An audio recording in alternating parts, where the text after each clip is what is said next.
Subscribe to WROK on YouTube and never miss a meeting. All right, happy Valentine's Day, everyone. We're so glad that you'll share this day with us here today in City Hall. It means a lot. We're going to have an exchange of Valentines later after public comment. No, I'm just kidding. Oh, is my microphone not on? All right, my kids disagree that I don't talk loud. Welcome everyone. I'm going to call to order the February 14th, 2022 Royal Oak City Commission meeting to order. We're going to begin with an invocation given by Commissioner Dubuck, followed by the Pledge of Allegiance. I ask that you stand if you can.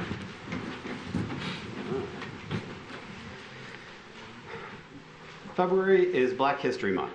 And while Black history is, of course, American history, and the story of Black America is unequivocally the story of America, we take time this month to put a deliberate focus and emphasis on the voices, experiences, and countless invaluable contributions of African Americans, which for far too long have been deliberately, systematically minimized, if not erased, from the common narrative of this nation. Just before this meeting, we were privileged to meet with the children who modeled for local photographer Lakeisha Morrison, who posed them as American heroes, Black American heroes. It's a wonderful display which celebrates Black excellence that's all around us while highlighting the children's limitless potential. There's a quote I really like, which pulls from history, but focuses on the future. In 2013, President Barack Obama put a twist on the Reverend Dr. Martin Luther King's famous line saying, "The arc of the moral universe may bend toward justice, but it doesn't bend on its own." Tonight, as we gather to make decisions on behalf of our community, let's be cognizant of that fact, that it is on us to be a force for good and to foster a just community where everyone is seen, heard, and celebrated, and where every child has the opportunity to achieve their full potential. Pledge allegiance to the flag of the United States of America and to the republic for which it stands, one nation, under God, indivisible, with liberty and justice for all.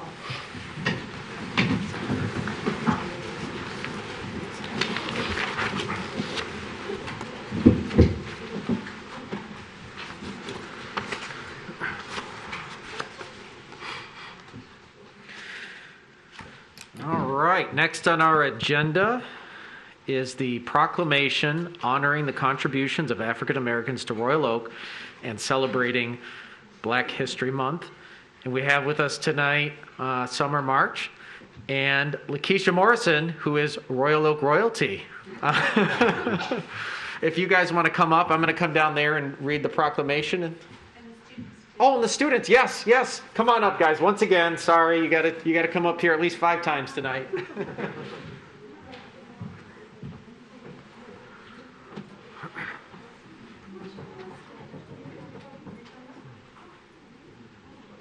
I don't know if everyone had the opportunity to see the display here tonight, but it is really amazing. And we're here with some of Royal Oak's finest young people, models. Excellent role models of the future, and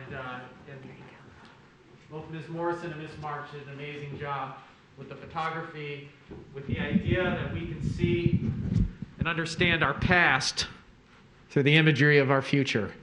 And I just, on behalf of the City of Royal Oak, the Commission, and all of our residents, we're just grateful for each of you, especially the youngsters here, for making time out of your day and showing us a little bit of our past. So it is a privilege, it is an honor to read this proclamation. Sorry, I'm fogging up a little bit. This is a proclamation honoring the contributions of African Americans to Royal Oak and celebrating Black History Month. Whereas during Black History Month, we celebrate the many achievements and contributions made by African Americans to our economic, cultural, and political development.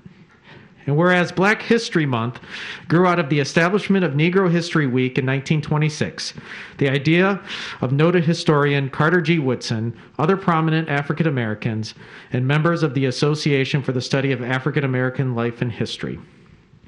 And whereas since 1976, every U.S. president has officially designated the month of February as Black History Month, prompting other countries around the world, including Canada and the United Kingdom, to also devote a month to celebrating Black history.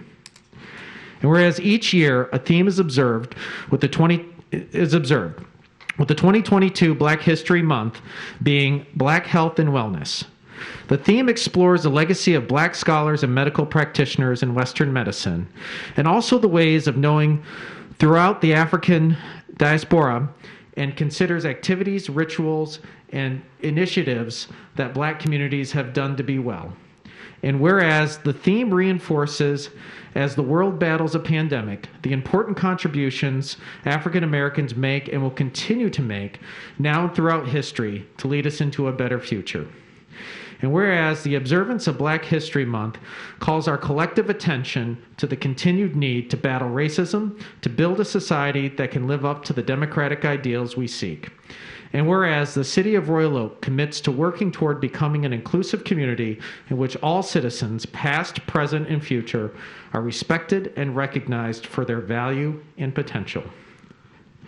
And whereas the City of Royal Oak was proud to have two social activists, Lakeisha Morrison, whose family were pioneers in the city, and Summer March, a dedicated educator, provide an educational display highlighting the impacts of African Americans who battled racism and broke barriers at great personal sacrifice to become leaders in their fields, and to inspire Cassius, Layla, Sophia, Jacoby, Josiah, Cora, Arilik, Harmony, Kaylee, Landon, Eva, Jordan, Madison, and Mackenzie and their generation to take the baton and continue to race to the finish line, where we will all live in a world Dr. Martin Luther King Jr.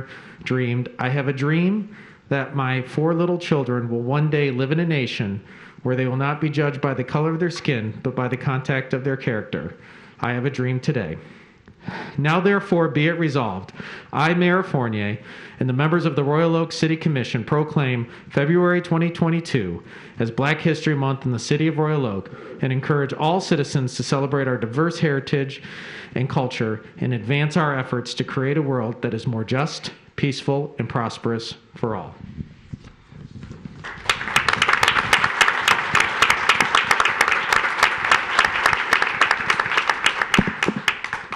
I don't know, Ms. March or Ms. Morrison, if you would like to say something? Yeah, of course. So before we continue, we just want to say, I want to see this really fast.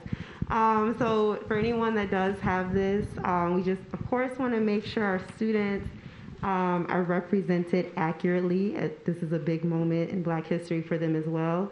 So Ariel is actually Ariella, correct? Ariella. And Kaylee's name is actually misspelled, okay?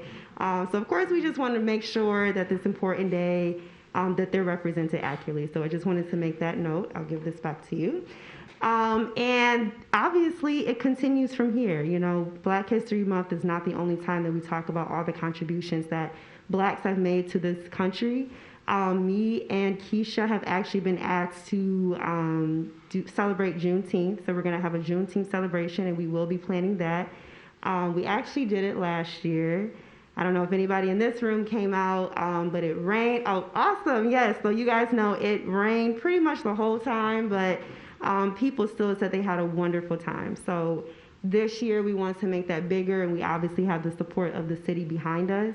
But Juneteenth, if you do not know, is Black Independence Day. So we did not get our independence when whites got their independence from Britain. So we celebrate Juneteenth as a day that African Americans were actually free, on paper at least. So we will be doing that, and we also have a Juneteenth pageant. So we have a lot of exciting things that are coming. More details about that will be unveiled this month.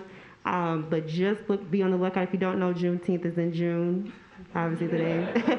So be on the lookout for that. That is coming. And of course, I personally want to say, you know, I've been working with kids for 8 years now. I've been an educator. And every year it seems like the next generation of kids just amazes me. You know, these kids really stepped up. We really did this within 4 days. I think 4 days before the due date, we said, how about we just get the kids from Royal Oak together and see if we can rile them up to do a photo shoot. And as soon as we put the call out, parents came, texted us, emailed us, messaged us, and we got this all done within 4 days. So I just want to give another big round of applause because these kids really made it happen.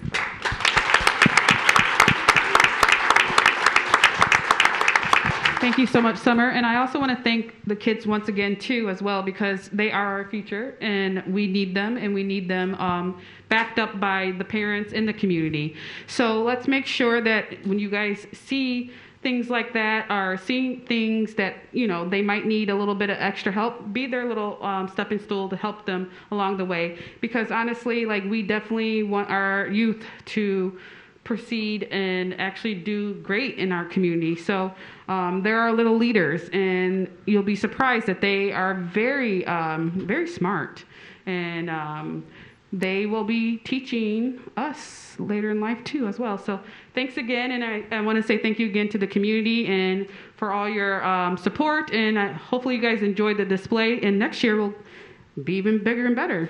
And Juneteenth, be prepared for a good time.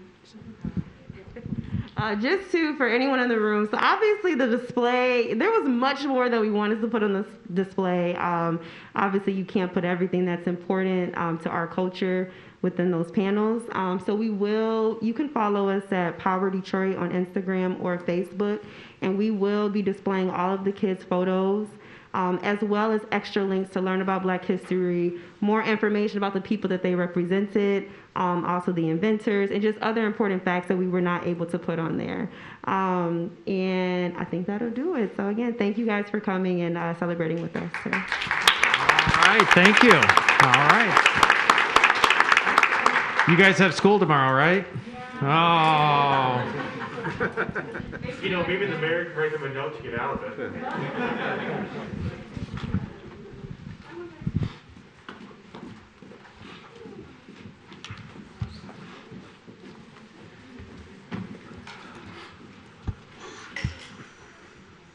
All right, that brings us to item number 5, which is approval of the agenda. Whoever wishes to make the motion, I will remind that there's an additional item to add to the agenda. Commissioner Macy? Move approval of the agenda with the addition of item 13, which is discussion of proceeding as discussed in closed session is advised by council on the matter of Hamani versus the City of Royal Lake. Okay, we have a motion by Commissioner Macy. Is there a second? Second by Commissioner Dubak. All right, any discussion? All right, with none, I'll call for the vote. All those in favor say aye. Aye. Those opposed? All right, motion passes. We have an agenda. All right, this brings us to item 6, which is a presentation of Guidehouse update on the American Rescue Plans Act funds. So I will make that introduction, okay, Mayor, good. if I may. I'm looking over there. I'm looking over here. Mr. Brake. I was waiting for the panning over. So good evening, Mayor Fournier and members of the City Commission. So as I scheduled back in December, we set on this date to have the beginning discussion about the American Rescue Plan Act. We have been working with Guidehouse since mid-July. And it's been a little less than a month. It was January 12th that the final guidance came from the U.S. Department of Treasury. So there's activity that's coming about. We're hearing a little bit in the state of Michigan, a little bit in Oakland County, and now it's our turn to move this forward. There has been a lot of work that's been going on, and it's my privilege to introduce the presenters.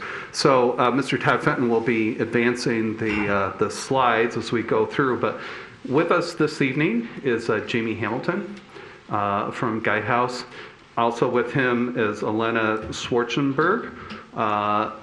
Thank you, Elena. And also, as we get into the citizen engagement, Kristen Bujold, who is with Siren Communication, not part of the presentation, but nevertheless, if there's some questions relating to the communications component, that we can get into that. You all had a copy of the slides beforehand. If you can kind of bear with us, unless there's something you need to clarify at the end of the presentation, then ask the questions at that time, then we can get into that. And what our hope is that we can set us forward in our communications plan, that we can engage the community. So this is a work in progress. So we've identified that there's some priorities that we want to focus on. At the same time, with this part of this is a large component is intended having to do with lost revenues. So through Guidehouse's assistance and working with our finance department, because of the pandemic, that we've had a revenue loss of $12 million across all funds and all operations.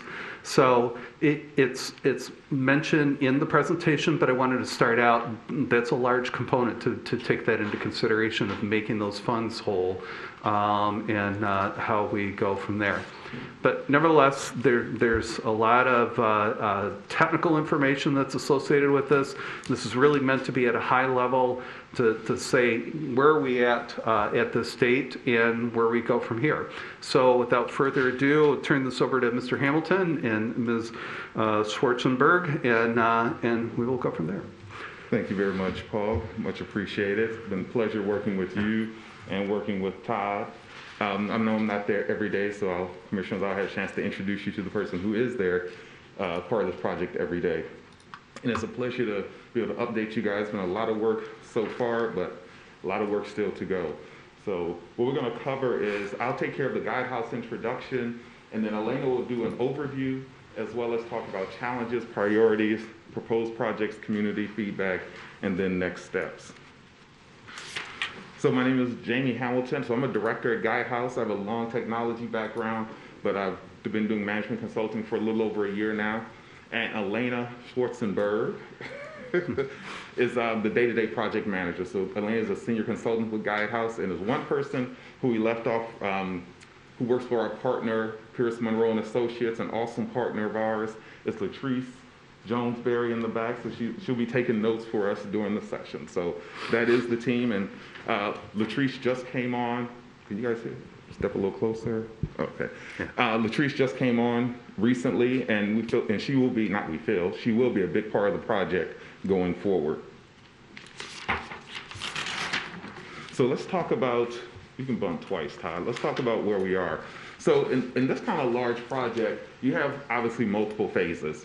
So obviously we've done the kickoff, and in phase 2 is information gathering, and phase 3 is risk analysis and eligibility review, and then the last phase, quote unquote, is reporting and documentation. But what we've been doing is iterating between phase 2 and phase 3.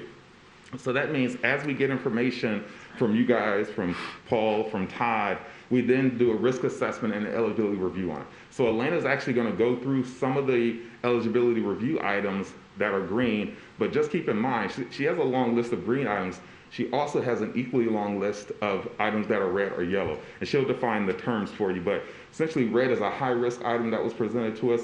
Yellow is kind of a middle-of-the-road item, medium risk, and then green is a low-risk item. That's probably something if you guys undertook, it wouldn't violate any laws or anything like that, and fits right in the final rules. Next slide, please. So with the interleaving of phases, we want to talk about specifically where we are. So where we are now is we're ready to start prioritizing. And we know we have one more step we want to do of getting, well, potentially getting community input. Obviously, that'll be up to you guys.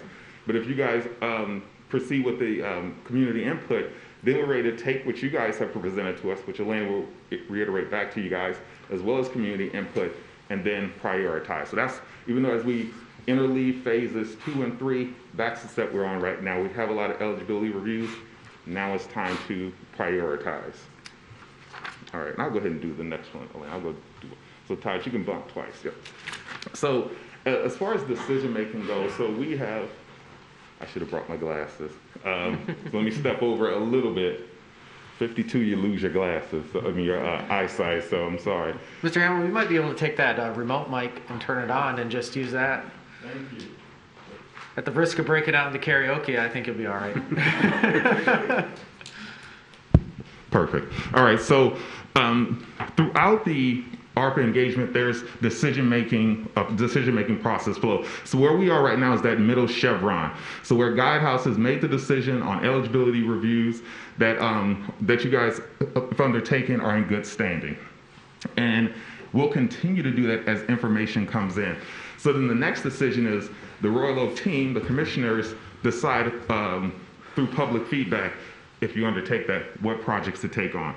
And then after you guys have done that, then it's time to vote on those projects. So whatever the community recommends to you guys and all the feedback we have from you guys, put it all in the list, rank it, prioritize it, and then we can start executing on it. And Guidehouse will help with that effort. So we'll help project manage because we know the people, some of the city employees may be already have full plates.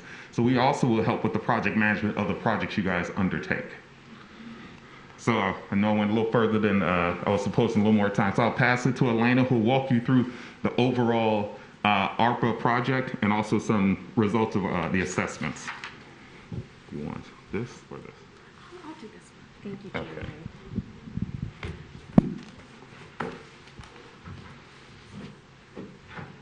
All right. Thanks again, Jamie. It's a pleasure to meet all of you face to face, not through a computer screen.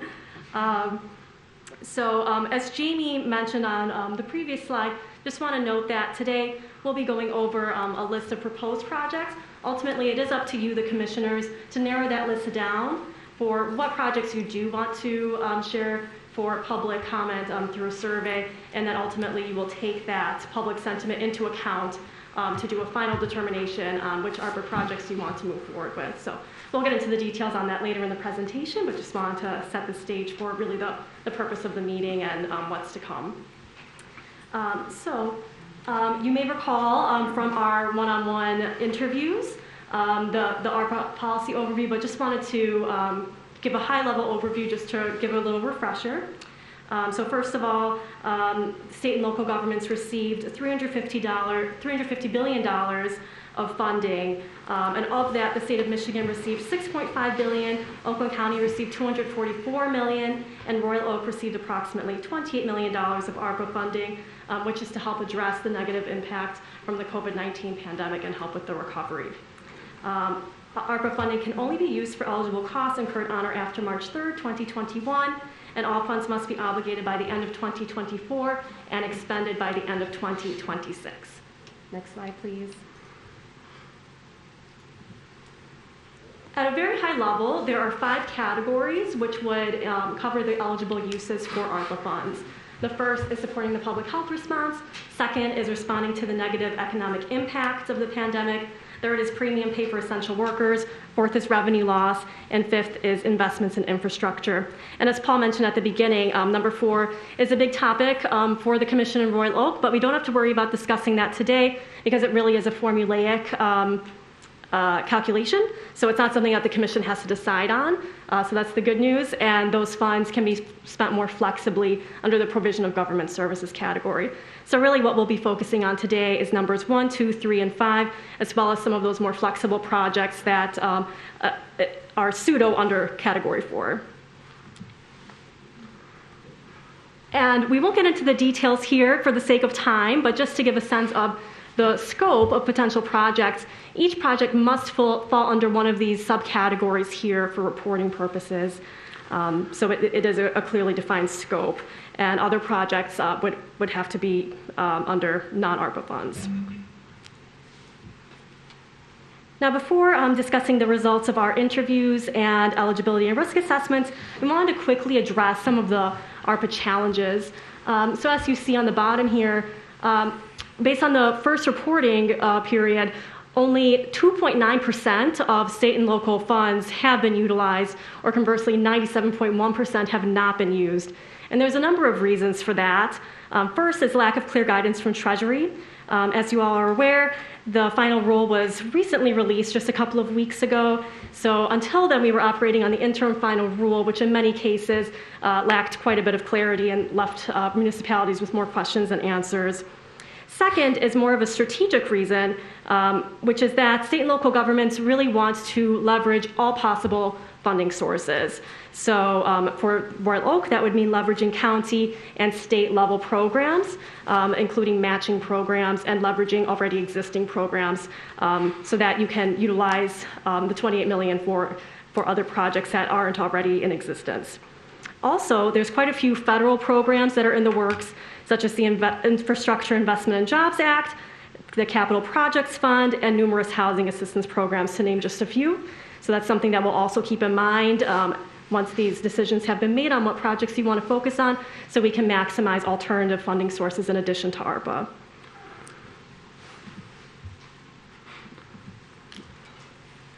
Based on our one-on-one interviews with all of the commissioners, there were a few trending priorities that you all agreed on.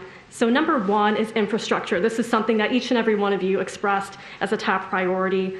This includes the lead pipe replacement project, which is already ongoing, flooding prevention projects, and water main improvements. The second top priority, which the majority of you were interested in, is support for essential workers and those hit hardest by the pandemic. Third is mental health support. Fourth is affordable housing. And fifth, we wanted to note, like Paul mentioned again at the beginning, is that revenue loss category, which will help the city with reimbursement for city impacts resulting from COVID-19. After meeting with all of you and determining what those top priorities were, we met with the relevant department heads to seek their perspective, as well as to see if they had any additional suggestions in mind that would be within the framework of ARPA. So we met with the city manager's office, engineering, finance, fire, human resources, planning and community development, police, the public library, and public services and recreation. And based on everybody's feedback from those numerous departments, we added a few items to our list, as you can see in numbers 5 through 9. Number 5 is funding to support community programming facilitated by nonprofit organizations. Number 7 is library broadband programs, which we'll expand on shortly. Number 8 is public restrooms at the Farmers Market and Centennial Commons Park. Number 9 is a generator for the Farmers Market to be utilized during power outages and other emergency situations. And number 10 is a community tree planting program. All right. And as Jamie mentioned earlier, we conducted risk assessments for a number of proposed projects. Some of those we determined to be not eligible or medium risk level. Today we'll only be discussing these low risk projects, which are signified by a green circle. And we will start with the public health response category. So first is public restrooms at the Centennial Commons Park and the Farmers Market. This will enable residents to leisurely, and visitors, to leisurely enjoy the new park as well as the farmers market, and it will also help mitigate the spread of disease by having somewhere that folks are able to wash their hands. Next slide, please. Next is social workers for mental health support. There are a number of locations where this could be implemented. The first is the public library. This would help support the general public as well as the homeless population. Second would be schools to help youth and teenage students. And third is the police department to help work with police officers in situations where a social worker's skill set may be more appropriate to respond to the situation than a police officer. Next would be HEPA filters for public buildings. This will help mitigate the spread of COVID-19 in public buildings, which is beneficial both for city staff, of course, and residents that visit these public buildings. Next, under the provision of government services category, so this is that more flexible category we were discussing earlier. The first is the animal shelter. So generally speaking, adoptions have gone up quite significantly nationally throughout the pandemic. This is also happening in Royal Oak. And unfortunately, with a lot of people going back to the office, transitioning back from working from home, a lot of these animals are being sent back to the shelter. So for that reason, the animal shelter has been exacerbated more so than in the past and is in need of a larger facility, which they are not currently able to afford with their donation model. So ARPA funding would be eligible to help with a larger facility that would help meet the demand, as well as make the animal shelter a city-funded operation rather than a donation-funded model. Next, A generator for the farmers market would help during power outages, which unfortunately us here in Michigan are familiar with, is becoming more and more common in recent years. And this could help the farmers market be an emergency center, such as a warming or cooling center, and to help distribute emergency supplies as needed. Next is a community tree planting program. Royal Oak already had a similar program with one-time funding, so this would enable the continuation of that program. And this is to plant trees specifically in the front lawn area between residential roadways and sidewalks. And there are a number of benefits, obviously neighborhood beautification and sustainability benefits such as improved water retention and air quality. Next is affordable housing development. This is within the negative economic impacts category. ARPA funding could be used to help address housing access inequities. And wanted to note here that there are a number of additional funding sources to help with affordable housing, which we will definitely want to explore at the federal, state, and county level. Next is Royal Oak nonprofit community programming. ARPA could provide funding to support current community programming at local nonprofit organizations, which benefits residents of all ages and income levels. As you all know, businesses and nonprofits were negatively economically impacted throughout the pandemic, so this will help them continue to provide those programs that are very valuable to Royal Oaks residents. Next is premium pay for essential workers hit hardest by the pandemic. ARPA funding could be utilized to provide financial assistance to essential workers who are exposed to heightened risk of COVID-19 and targeting those who are lower income levels. Something to note here as well is that the state is going to launch a premium pay program. Information is forthcoming on that, but would definitely recommend utilizing any and all premium pay programs at the state, county, or federal level as well. Next, under infrastructure, and again, this was the #1 top priority for all commissioners and city staff.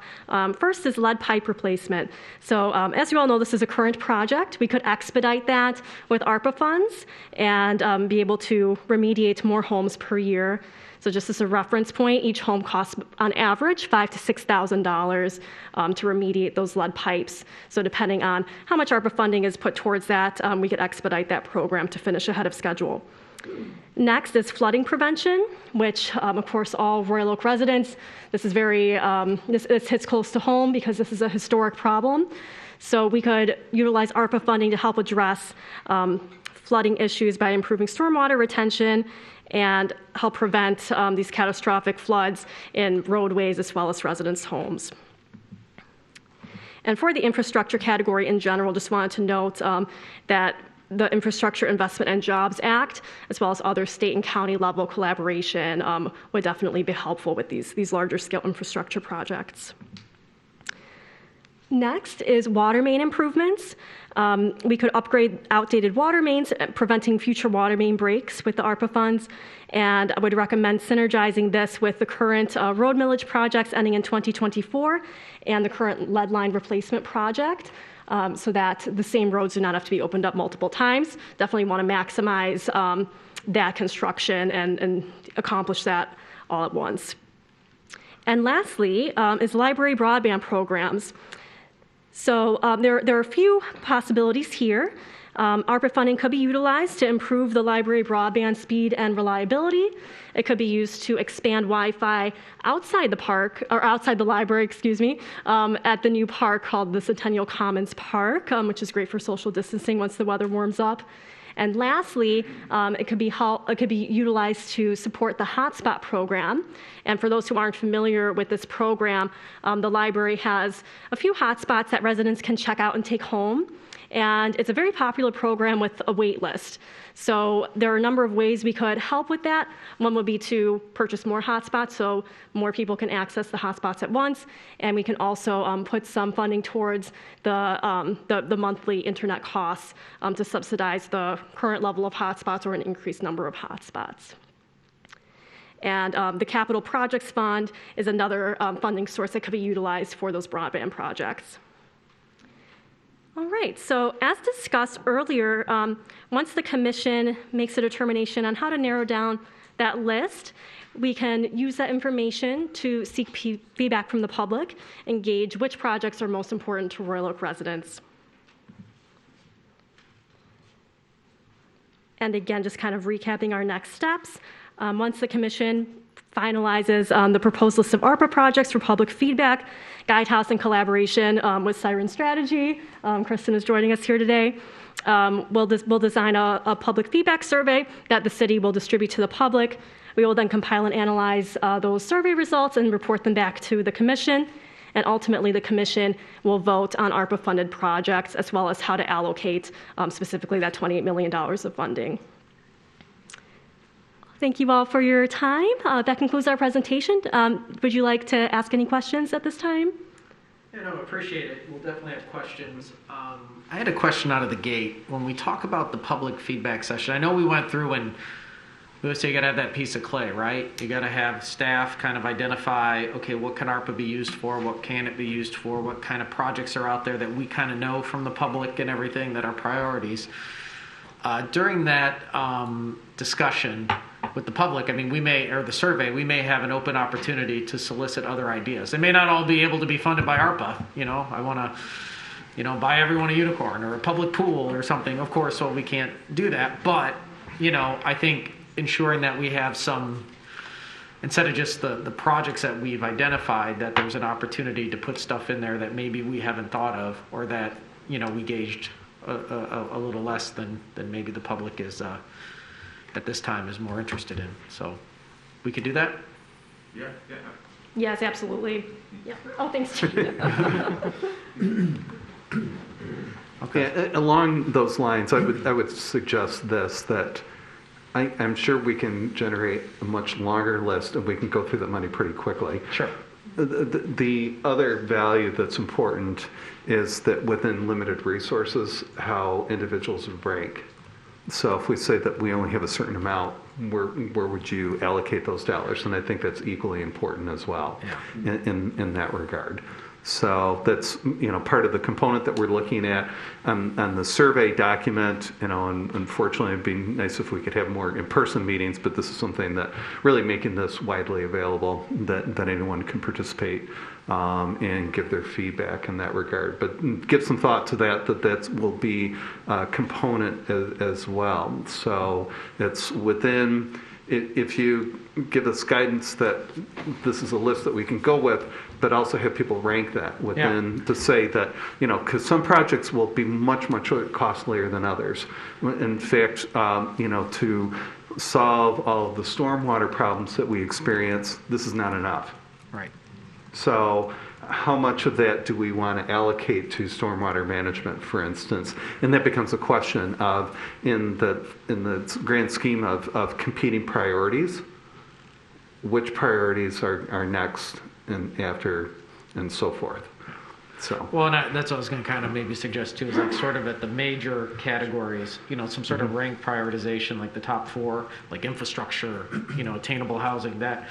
Just to see, where they pop up, to kind of give us some direction too, because sometimes you get into the real nitty gritty and some people want to actively participate, but they're like, what the heck is this thing? But they can participate at whatever level. Would be interesting too. Sorry. Questions? Commissioner Dubuck and then Commissioner Douglas. Thank you, Mayor. Thanks for the presentation. I'm really excited to start getting some details together on where we're going to go with this. So many possibilities, like the city manager said, we could burn through the money pretty quickly if we're not absolutely strategic in investing in top priorities. So a couple of the items you listed, just some clarifying questions. One, so social workers for mental health support, are we talking about staff positions? Or are we talking about creating space to house staff from existing services? What is the vision from that?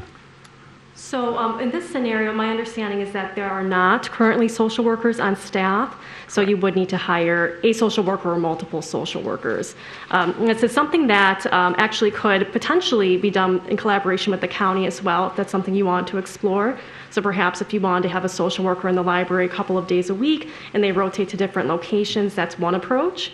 Or if you wanted to have somebody full-time on staff at the library, or a school social worker, or a police social worker, it's really up to the commission to decide. But all of that would be ARPA eligible. Okay. But unlike, I think, all the other concepts here, that would then be an ongoing cost to the city as opposed to a one-time cost. Correct. Yeah. So this could help with the beginning phases of that, but beyond the ARPA expenditure period, right? So the funds need to be obligated by the end of 2024 and spent by the end of 2026. So anything beyond December 31st, 2026 would no longer be able to dip into ARPA funds because all that money will be spent by then. Okay, so that is something to keep in mind long term. We could, in theory, get the first 3.5 years of this program off the ground, and then before we needed a sustainable funding stream beyond ARPA dollars. Right. Yep. Like yeah. Okay. Anything through the end of 2026 could be covered. All right. And then a generator at the farmer's market, I'm wondering, would it alternatively be eligible if we installed solar and battery backup, which would also then have the environmental sustainability element to it, but also would actually reduce the ongoing operating costs of the market? That's an interesting question. I'll look into that a little bit. Generally, those types of things are not the intention of ARPA. However, under the provision of government services, it would be similar to your point to a permanently installed generator. So I will look into that, but my initial instinct is that should be okay as long as it's something that would fall under the category of a service that the government would typically provide. Okay, cool. And lastly, so our stormwater strategy, obviously it's a top priority for all of us to make sure that we're putting more water back in the ground. We want to make sure that we're kind of talking the same language. We're not talking about detention. We want the water to go back in the ground. We're not talking about building a great water infrastructure to prevent flooding. We want to make sure that we're running the water where it belongs and not just building more concrete to hold it. I would say that that's a recommendation that would come from the engineer. So we're not getting that granular, and we're talking broader concepts here. So because we could spend the rest of the evening talking about how do you implement that. But if we talk again, we're taking the 30,000 foot view. How much of a priority do we want to place on this? Then and looking at the outcomes. Ultimately, and how do we reach that? And that's where we would, between our engineering staff and seek assistance from experts that could help guide us. But for our purposes, again, this is more of a brainstorming exercise. Gotcha. Exactly. I just want to make sure we remain focused on those projects where we can get multiple benefits. So where gray water infrastructure or storm gray infrastructure would help reduce flooding, but if you do green infrastructure, then we get the aesthetic benefit and the health benefits. Yeah. And along the lines of going back to that timing issue, if there's other funds that are available through the state or through federal government, because there's a lot of emphasis being placed on infrastructure, let's see where can we leverage the greatest amount of effect. So that's why the timing is appropriate now to bring that up. All right. Thank you. Commissioner Douglas? Thank you, Mayor. And I want to follow up on something you said, Mayor, to see if I understood you correctly. My expectation of what we've heard tonight is that Guidehouse has set out the guardrails for what our possibilities are. And it really comes down to what is eligible. I mean, there are many things that we want in the city, our people may want that are not eligible. And so what they've done is they've listened to staff's priorities and commission's priorities and matched them against eligibility requirements. And so as we go out to the public for public input, I had assumed that these would be the options that we would offer to the public. And certainly there's always an open-ended question, what else do you want? But we can't be sure that what else people want matches the eligibility guidelines. So I see this as the starting document that, as I say, sets the guide rails for our public engagement. Yeah, I understand. I just didn't see, for example, Commissioner DeBuck's question on solar panels and renewable energy. I see it as a great opportunity to upgrade a lot of our buildings. We have the Salter Center, we have the Senior Center, we have the Farmers Market, we have this building, we have that building over there. And, I don't know if it's eligible or not, but to me, one of the things I'd love to see on that list is the ability to invest in renewables because one, it's part of our mission here in the city to do better. And number two, it pays itself back over 20 years. You know, it's usually that fixed cost up front. And three, you get backup power, you know, things go down, you know, you got batteries and sun. So to me, something like that, you know, maybe an idea that might come up that, you know, probably 90% of them would get pushed away, but I'd always love to leave that open just for people to trigger our mind. And I don't disagree with the desirability of that, but the fact is that Guidehouse Survey Commission surveyed staff, asked for our priorities, and that is not on the list of priorities. It's something we undoubtedly are going to do independently of the ARPA funding, but I think that our work going forward here should focus on these recommendations. And if I may make a comment, the IIJA, the Infrastructure Investment and Jobs Act, may be a more appropriate funding source for sustainability improvements, like you're mentioning, like solar panels. So to Commissioner Douglas's point, I believe we assess that as a yellow risk level, so we did not include it in the presentation today because it's not really the intention of ARPA. However, when exploring something like an emergency center that does have a public health benefit, that's a little bit different, right, than putting solar panels on all of the public buildings for the sake of sustainability. So it's all about really what is the intent behind it. If the intent is sustainability, that's not the purpose of ARPA, though to Commissioner Douglas's point, certainly there are other funding sources that could be utilized because that is certainly an important thing that we support, you know, and we'll try to help Royal Oak figure out the best route there. But the reason that the farmers market would fit under provision of government services is because it does have that public health benefit to service an emergency center. So hopefully that helps. And I don't want to get into the minutia of what's in it. I'm just saying, you know, and that's a good answer, and that might be the right answer. It might be the best answer.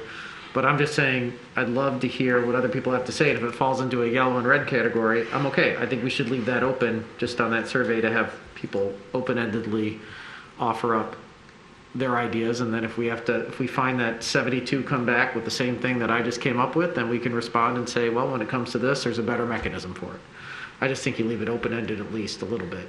That's just my opinion. But respectfully, I disagree. Okay. Are you, Commissioner Douglas, you done? I'm done. Okay, I'll get to you, Commissioner Hunt, after Commissioner Colo, Commissioner Macy, and then Commissioner Hunt. Thank you. So I think one thing too is that sustainability is a public health issue too, I think. And that's something, I think that's a mindset a lot of us have. So that's something we really need to like focus on. When I'm looking at these, I see a lot, you know, some are really specific, like a generator at the farmer's market. And then we have something that just says affordable housing. And there seems like one is a very specific program and one is a really cool concept. So I guess I'm having a hard time knowing, like, if we put this out to the public, are we giving them anything else with like that example of attainable housing, or is that what goes out? So you're right.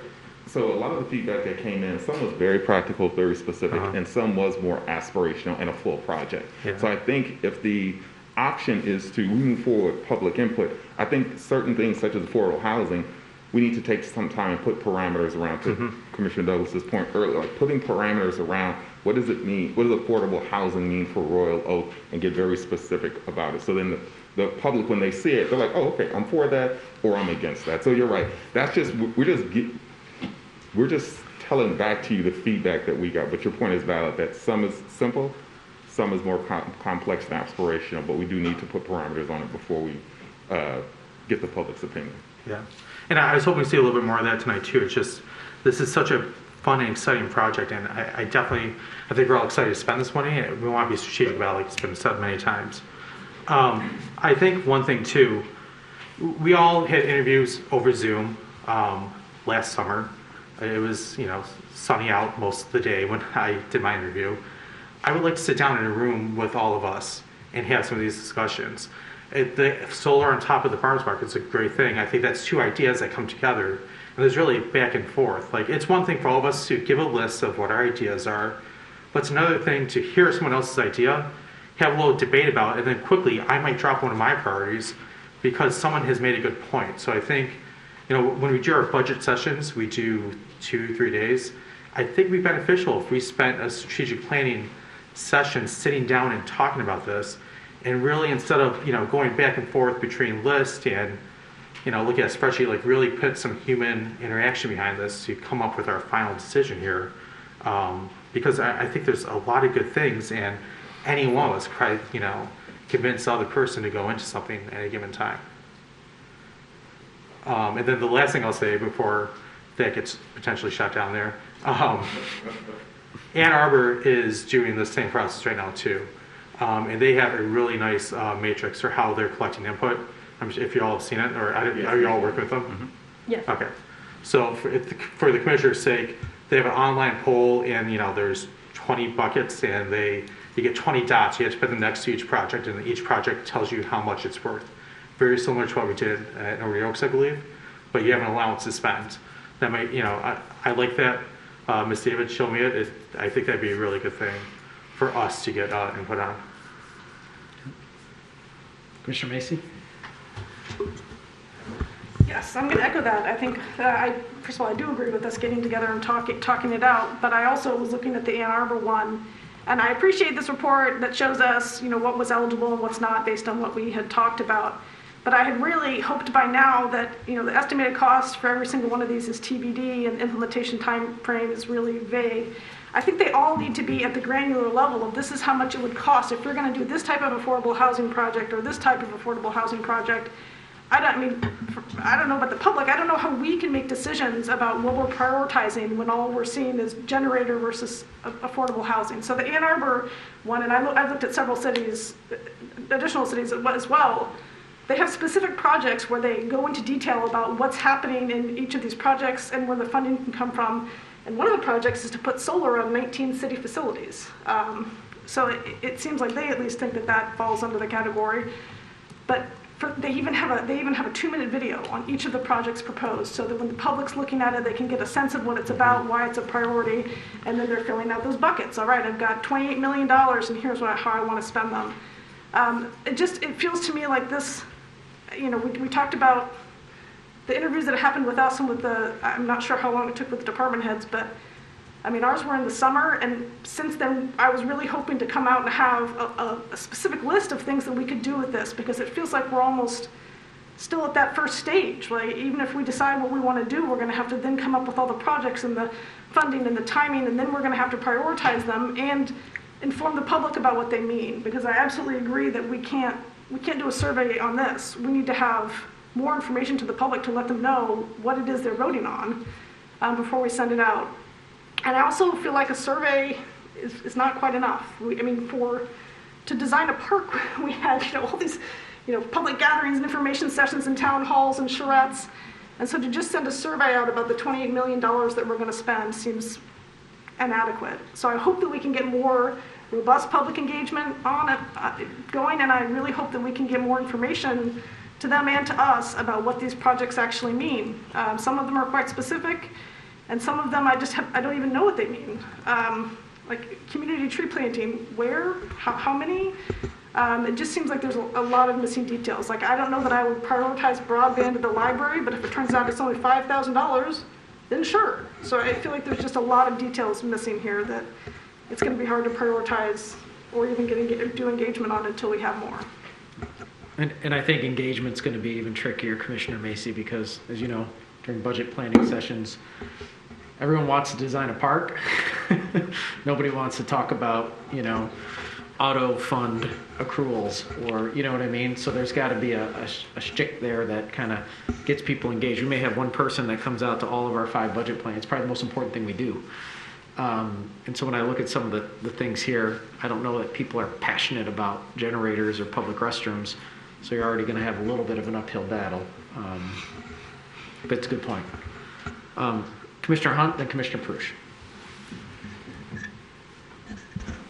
Just to piggyback on what Commissioner Macy just stated, I also envisioned that the public comment or the public input would be beyond a survey.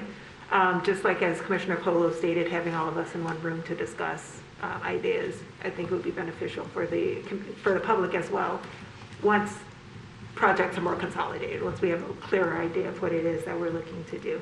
But I had a more specific question for you, and I understand that the guidelines just came down, the final guidelines, maybe about a month ago. But as it relates to the premium pay for essential workers, if you know, do you know if that is specifically a one-time grant sort of payment, or is it over time, understanding if it goes beyond 2026, that we're on our own with that?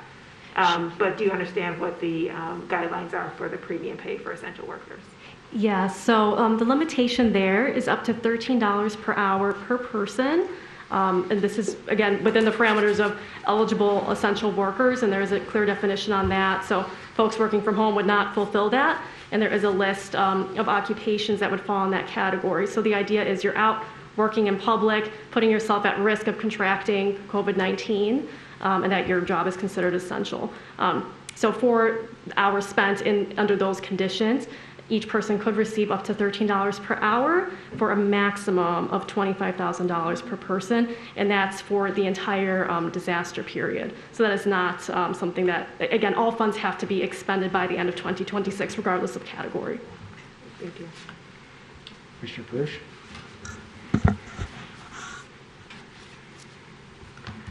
This is a question maybe not necessarily for your team, but for the staff as well. When we were talking about the provision of social workers and mental health assistance, it occurred to me that there have been times in the past when the city has been approached for funding for or to provide services for very similar things, like mental health services or direct services for the homeless or other social service type programs provided directly by the city. And the city has determined that based upon the limitations in our charter, which is based on the Home Rule Cities Act, there's really serious limitations as to how much we can do, which is why, at least in our area, Oakland County Health Department is much more active in that area than we are. I don't think that would necessarily be a problem in terms of providing social workers on the police department staff, because it's under the law enforcement umbrella, and that clearly is a defined public service that is allowable under the Charter and the Home Rule Cities Act. But these other areas that get into the area of mental health and social services, I'm just hoping that we don't commit to a specific type of programming and realize, oh my gosh, under the Charter and Home Rule Cities, we really can't do that. Because it's at least been my impression that we've had some serious limitations on our ability to do that in the past. So I just want to be sure that somebody is looking out for that, and that we don't, promise something that we can't really deliver.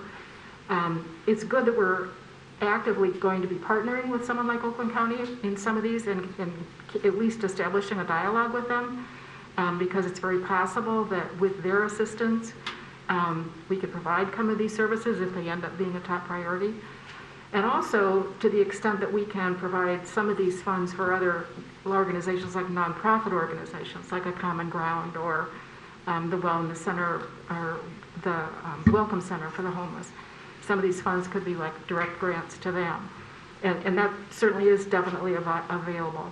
But right now, the only way we can do it, I think, is through the Community Development Block Grant Program, which are federal funds. They're not local property tax funds.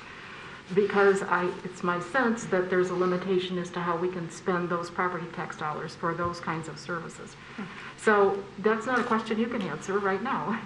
I just want everybody to be aware of it, that I think is a limitation that we have to kind of be aware of. The other comment I have is that it's been so frustrating waiting for that federal guidance to come out. The ARPA funds were approved by Congress I don't know how long ago, and we've all been just, okay, right. Where's the federal guidance? And it finally came out 3 weeks ago. Right. So given the fact that it's out now, our time frame has been extended, and we've all been frustrated by that. Can you see the time frame accelerating now? Maybe if we're going to have a more expanded public engagement process, maybe not. But on the other hand, can you see this ramping up and moving a lot faster? I guess is my question, because the guidance is finally here. Right.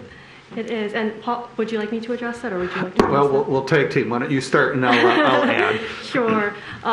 So I hate to put it back on the commission, but really it is up to the commission to decide, right? So to, I believe, Commissioner Cole's point earlier, some of these projects are a little bit more broad, right? Like how to address flooding prevention, what scope the affordable housing project, if that's something that we want to propose, would cost, right? Those are something that would require engineers and real estate folks to come out, and just the planning of that is quite expensive and time consuming. So first we need to make a determination of, okay, what do we want, what are we interested in pursuing, and what is necessary to do the planning there. And to everybody's point about what level of detail we want to include in that public engagement, there is something to keep in mind. There is an associated cost with that, and that is something that actually the county has a program to help subsidize some of those costs in a match program. It is a competitive grant, so something to keep in mind that could help offset the cost a little bit. If I recall correctly, it was $1,000 or $2,000 to help with that, but ARPA funding could be utilized for that, but specifically for those larger expensive projects like flooding prevention, you would need engineers to come out. So it's really up to all of you to decide what you want to pursue and how quickly you want to move forward with that. And Guidehouse is here to help, with whatever we can in terms of the assessment of risk, but that's kind of out of our realm of scope. But Paul, I'll pass it over to you. Sure. So on that note, what I'm hearing from you, and to interpret this further and putting this into concrete examples, is we're not going to get to the level of being shovel ready, because we could spend, as Elena's alluding to, you could spend a lot of money doing construction design and say, well, no, we're not going to allocate as many dollars in that particular area. What I would say that kind of from a language perspective, put this on a level playing field, that you get into a little bit more specifics, but in some areas, to distribute the monies quickly on affordable housing, we're going to have to look at other partners. So we're not going to be the project manager, we're not going to create an affordable housing type of project, but rather could we create vouchers or something like that we could disseminate the money quickly. Because otherwise, if we're looking at designing a program, you're probably looking at another 6 to 8 months, quite practically, if we want something that we're that specific to that level of degree. But on the other hand, there are agencies that have that ability, expertise, and can really maximize the dollars that could help carry that out. And we could identify those organizations and translate this to say, if you allocate so many dollars, that we convert this into vouchers. And I'm using this as an example. But if we want to get the money out quickly, that's a strategy that we can go about that of areas that we do not currently, because we don't have a housing department in the city. We have elements of that within community planning, but in that specific area, I would recommend that we do look at agencies that can provide that sort of assistance, that can help us design something, and we can describe this in such a way that instead of these very, very specific and very, very broad, bringing the language down that speaks in such a way that it gives enough detail that there's an indication, but it doesn't drill down into that nth degree. So I'd love to have the resources that Ann Arbor has, and we've looked very closely at that too. I would say within the size and scope and our ability within the organization, I think we can do a pretty good job at this, and this is giving me a lot of feedback right now. But that's something that I would qualify that if we want to engage in this process quickly, that's a way that we can go about that. But if you disagree with me, then we're going to have to think about that of what's the realistic time that it'll take us to get into doing that, the very specifics of the design and each of the elements of each of those components. So hopefully my response is clear in that regard, and I can give some other examples if it isn't. All right, Colo, then Macy. Thanks, and Mr. Rick, just follow up on that. Mm-hmm. Yeah. At least for me, I'm not looking at necessarily like spending this money right away. Like I'm not worried about being expedient with spending it, but more strategic. So I think more so than looking at, okay, this this organization can help vouchers, I want to know what we can do with it. What can we do to achieve attainable housing? Is it vouchers? Is it buying a plot of land and building a development? Is it, I mean, there's a lot of things you could do in that one bucket of how to accomplish something. So I'm not necessarily looking for this quick answer, but more so what are more of the answers? Like I said, right now, some of these are like at 50,000 foot level.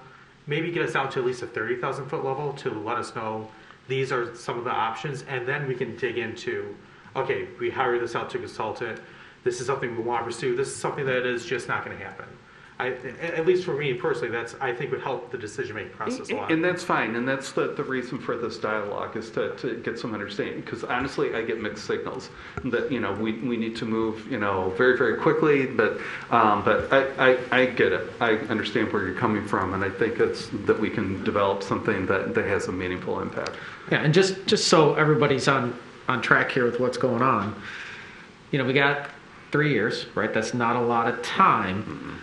We have some things, just like in any walk of life, that we know specifically that have come up that we could take action now on. Low-hanging fruit, lower cost, can make an impactful difference, and we know, yeah, we can do this one.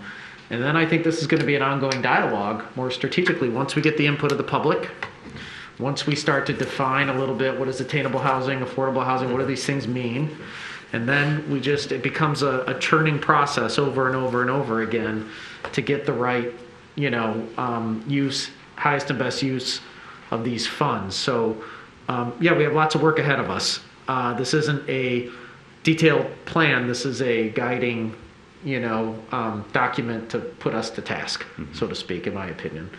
So you're right, Commissioner Colo, we have lots of work to do. But at the same time, you know, we got to plan that work.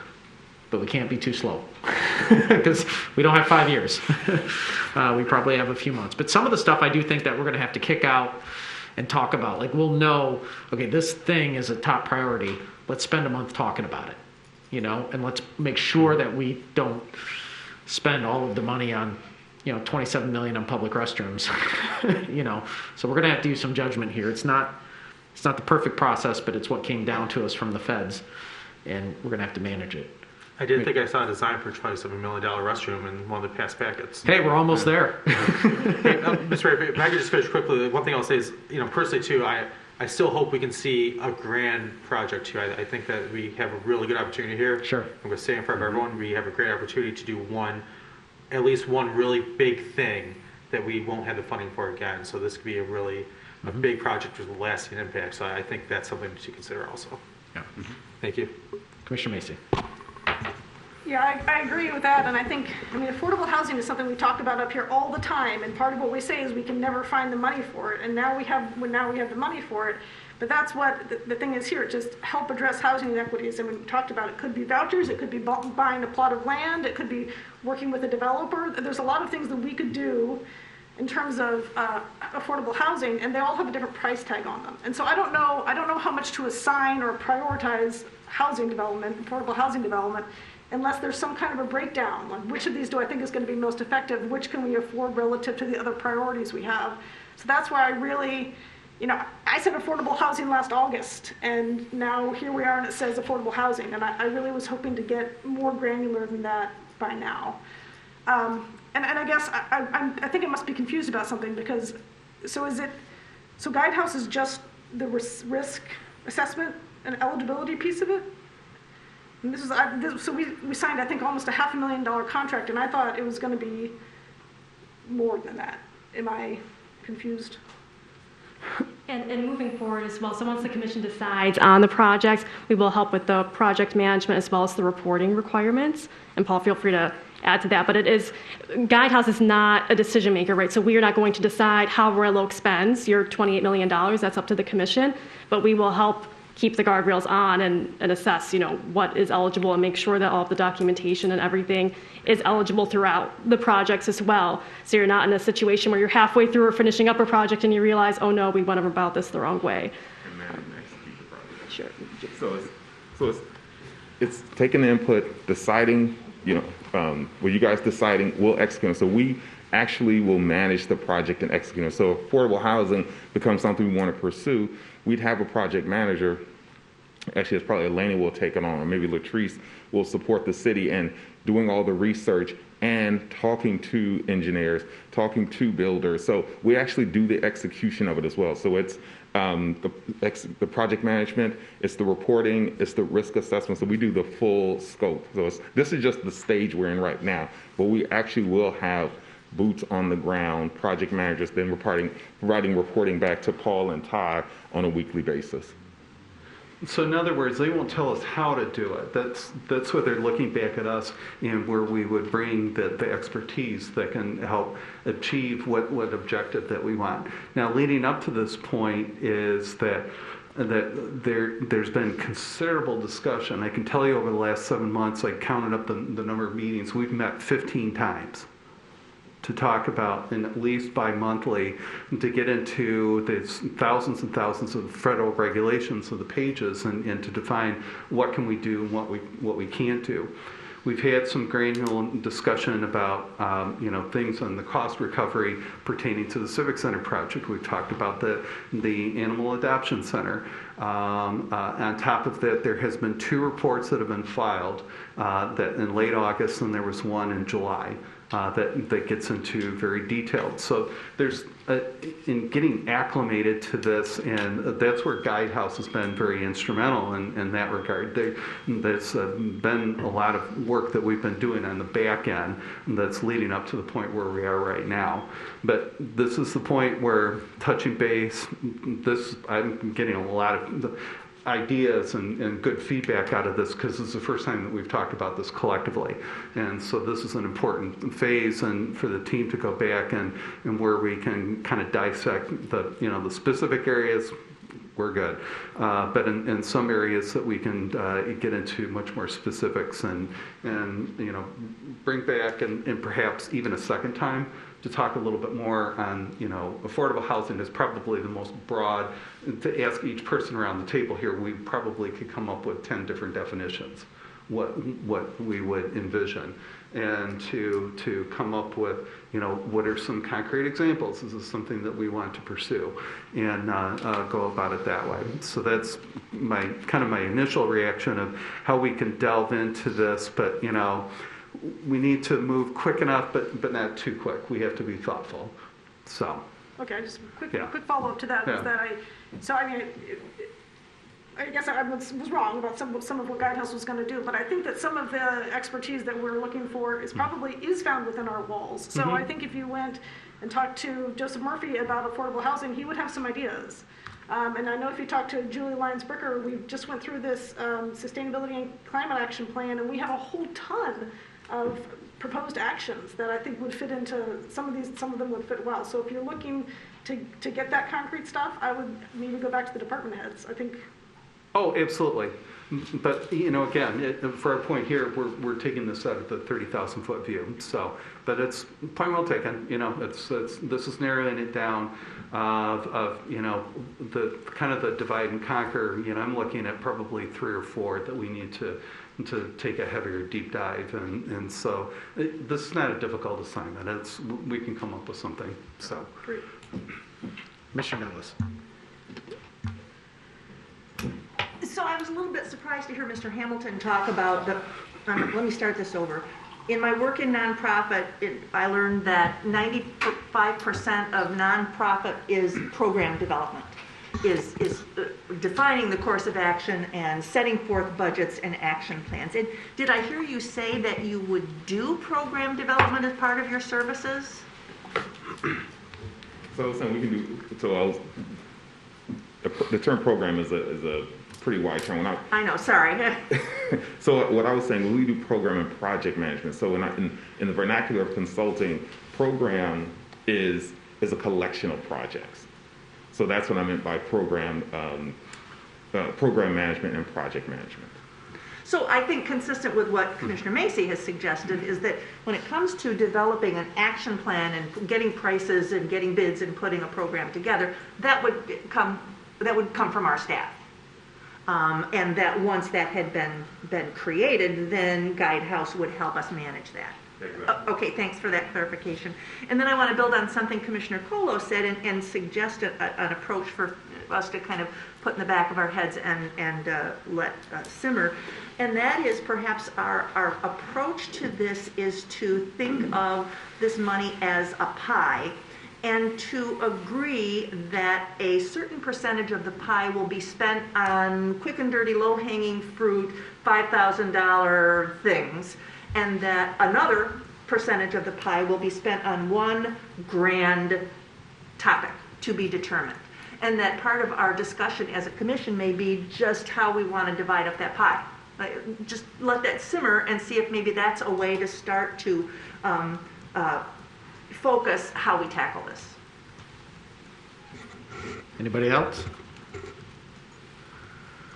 All right. I'll just say I appreciate the list. I know you guys took time to meet with staff and meet with each of us and to try to please many different personalities and thoughts is a never promising task. But I just like to say I'm not for anything. I'm not against anything. I'm gonna keep a real open mind. Listen to my colleagues. Listen to staff. Most importantly, I want to listen to the public and help prioritize. The good news is over the years we know what our priorities are. We just haven't had the money to get them done. So if we have a major disconnect, we'll explore it. But I suspect that public input will align with everything that we're trying to achieve. And once we get that green light, we'll put you to work. And we appreciate you helping us out. All right, thank you guys for the time. All right, thank you. Thank you.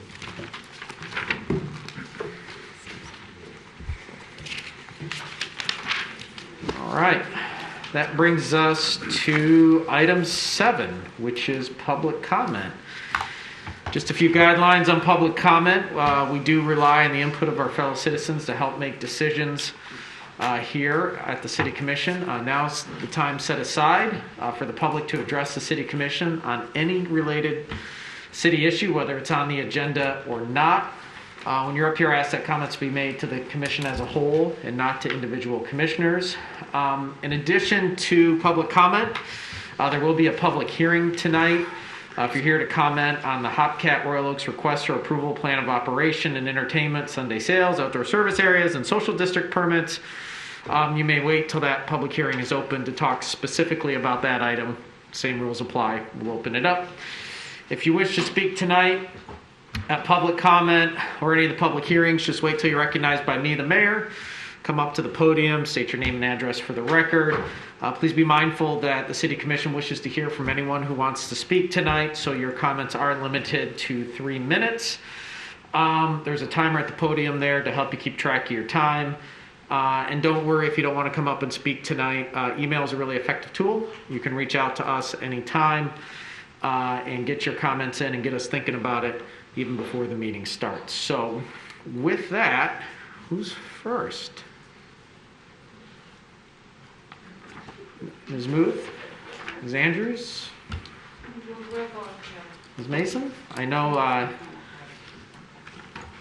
you guys wanted to come up. And I'll just ask, I know we could do 3 individual times, but what I'll do is I'll just, unless anyone from the commission objects, you guys can just go and I know you have some very helpful information for us tonight, so we won't since there's 3 of you, we won't be strict on the time too much. As long as it doesn't get to that 9-minute. No, we're actually going to be very brief tonight. First, thank you all very much. I am Lisa Mason. I live at 2225 Ferncliff Avenue in the great city of Royal Oak, and I'm speaking on behalf of myself and my fellow residents, Rachel Andrews and Lynn Muth. As you know, and for background for everybody here, in 2013, our voters approved a human rights ordinance for our city as an expression of our desire to make our city a welcoming place for everybody. And then in 2020, you announced your intention to bring that ordinance to life by forming a Human Rights Commission. We understand that the formation of that commission was delayed. Things like COVID and staff changes are very real challenges. But we want to tonight publicly thank each and every one of you because you gave time to speak to us individually, and we've done that over the past 2 weeks. And based on those conversations with you, we feel very comforted that you all feel very strongly, like we do, that this Human Rights Commission needs to move forward very expeditiously. So we are here tonight just to thank you for taking time to talk with us, for your support and commitment to the Human Rights Commission, which we are convinced that you are all very supportive, and for considering the recommendation that we have now submitted to you that the Commission appoint a Human Rights Commission task force. We believe this task force can be really helpful in serving as a means to make sure that we get this commission formed in a timely manner. Our goal is to see action by the end of this year. So we know that this is on the agenda for the next commission meeting on February 28th. We really look forward to a full discussion at that meeting. And again, we thank you very much for all that you're doing. And happy Valentine's Day. Happy Valentine's Day. And thank you for taking the time as well. It's always good to make time and listen and hear and share ideas. So I know we're always grateful when we get a chance to do that. So thank you so much. Thank you. Mr. Ashley.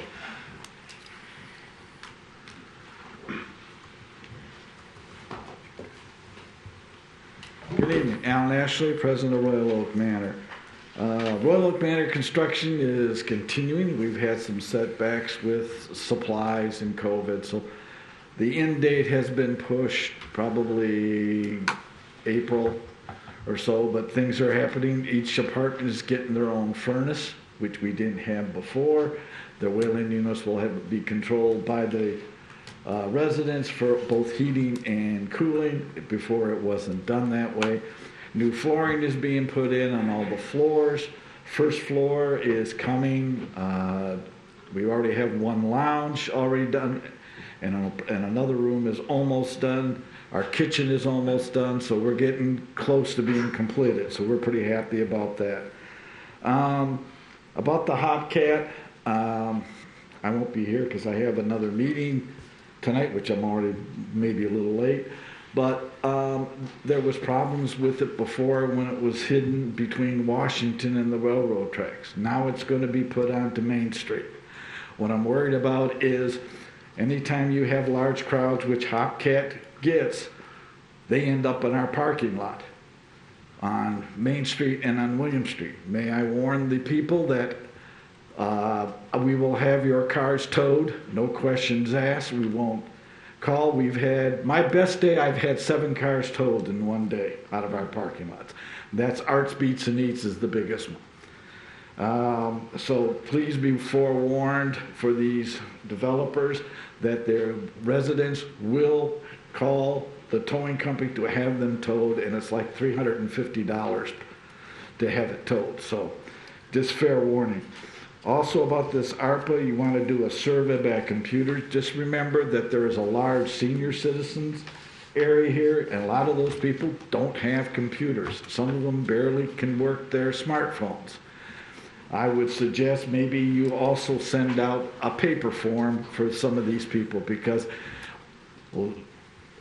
I live in a senior place, and a lot of people can't even work their phones. Some of them can't even work iPads for Zoom meetings. So I suggest you send out paper to the seniors or to everybody if you want, but just remember the seniors do have a large comment in this. We do live in affordable housing areas. I suggest that you think about sending out by paper. One other thing real fast, next winter could you please put an outdoor ice rink out in the park? I can't do it this year because I had hip surgery. Sure would like to go ice skating because the other ice rinks near the high school are always full. Ice skating, you can rent skis, hot chocolate and all that. It'd be fun for families and we won't have to get with the hockey rinks over there by there. So have an outside, it'd be very nice for the city. Walking distance for a lot of people to come to have an ice skating rink outside. I'll tell you what, Mr. Ashley, I will snap my fingers and make it happen. This weekend we're going to have one at the farmer's market. It's going to be there for a month. I know you're building a sliding thing out there, But send all your friends there, because I know you can't escape. All your friends, because if it's a wild success, I don't see how these other commissioners will turn me down if we say we have to do it again next year. I would like to do it, but I like to have the ice skating rink, go out there just to ice skate like I did when I was a kid, not to be 3 o'clock in the morning go ice skating at the hockey rinks, where I can do it at 7 o'clock at night and get hot chocolate and having a whole family out there. That sounds like a lot of fun. I'm with you. Okay, thank you, sir. All right, see you, Mr. Ashley. Dr. Herzog. I have some friends from the Environmental Advisory Board. Well, friends of yours are definitely friends of mine. No, welcome. How are you guys doing tonight? Good. Hi, so I'm Amanda Herzog. I'm the chair of the Environmental Advisory Board, 306 Rhode Island Avenue. First, I just want to say thank you for uplifting sustainability and resiliency in tonight's discussion. I didn't come here for that, but I just want to say that the Julie Lyons-Bricker has been leading this effort with the Environmental Advisory Board to do a sustainability and climate action plan. We have gotten staff input, we have gotten citizen or resident input, and it really will be integral in all of our city, and it could really help with prioritizing these funds. But I'm here tonight to speak about the fugitive dust report on tonight's agenda. This issue has been to the EAB multiple times by residents. I have it on record on an agenda in 2016, which is when I started on the board, so it could have been even later. Royal Oak averages about 100 residential demolitions a year, and residents are concerned about the health implications of that.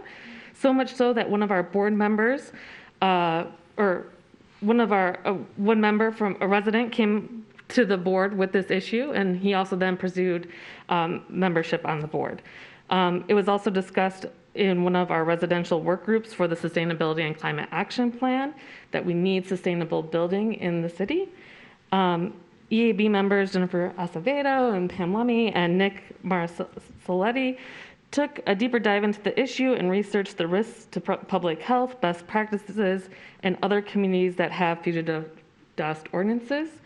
So the Environmental Advisory Board is asking that the fugitive dust issue to be further evaluated and to implement appropriate best management practices for public health and safety.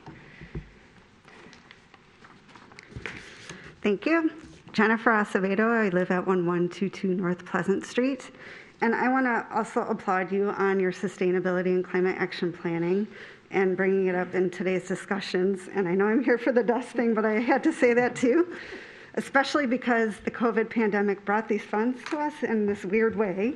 Yet we also need to figure out how we're dealing with the climate crisis. And so I really applaud you. And we know we need to put funding towards this to actually make it happen. So with that, though, also sustainability is about people, the planet, and profit. And this dust control ordinance would really help protect our people, especially the most vulnerable. And that's what the study went over. So the young kids and the older people, this will really be protective. And we're not asking for a lot, but it is going to be a change. So we really want to focus on the dust control, communicating with neighbors and residents, training and enforcement. So I just want to thank you for looking into this. It is truly important. If we're talking about sustainability on one hand, we can't forget about public health on the other. Yeah, good evening. This is Pamela Lemmy. I'm at 806 Woodcrest Drive in Royal Oak. And as an environmental engineer, that's my background. I'm definitely very concerned about this issue. And as being a part of the Environmental Advisory Board, I wanted to provide, and I did provide my input and my knowledge to help us to identify other communities that are involved with this, and also having implemented some ordinances, that, at least to give us an idea and some background of what other communities are doing. So. Well, thank you very much. We appreciate all the work that you guys do. And this is a very informative report as well, so thank you. And something we probably need to tackle. But we'll talk about it when we get to that point.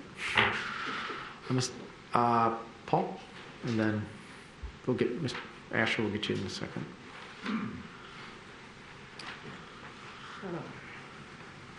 let's see.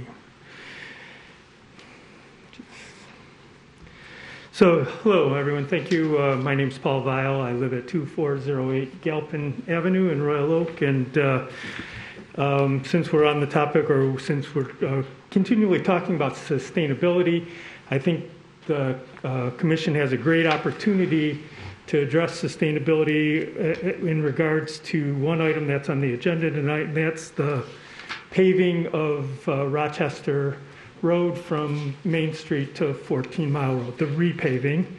I know I'm here to state that I think the Commission should not follow the recommendation of the Traffic Committee and follow the recommendation of the engineering staff to reduce Rochester Road from 4 lanes to 3 lanes. There's some tremendous benefits that come with doing that, and there's going to be increased property values, which translates into increased tax revenue for the city, and I estimate that to be $273,000 a year. I've provided some more detail. I could get into that at some point, or I've provided it to you in an email. It was sent to you on Friday. And that increased property value comes from slower traffic, more green space. I think that's where people want to live. Certainly I do. Also, decreased road maintenance of $50,000 a year. That's based on our major roads here in Royal Oak. There's 64 miles of roads. We're going to eliminate a lane. That's $52,000 a year in decreased maintenance cost. Every 15 to 20 years, we have to resurface roads. By resurfacing, not having to resurface a whole lane from Main Street to 14 Mile on Rochester would save, on an annual basis, $62,000 a year. Next one is crash avoidance. It's an estimate of $250,000 a year that the community would spend every year because of accidents. On that stretch of road, there's 10 accidents a year that take place that don't involve injury, three accidents a year that would involve injury. So, and then that would give us a space to plant 500 trees all the way from Main Street. So we want more trees, greener place, all the benefits that go with trees. Okay, 2 more items. 2.5 million gallons of stormwater would be averted. We want to divert stormwater. And if we had a 3-inch rainfall, it would divert over 200,000 gallons. So 200,000 gallons not entering our combined system and flooding people's basements is another reason to support that. So my time's up. Thank you very much. Thank you. Yeah, Mr. Asher.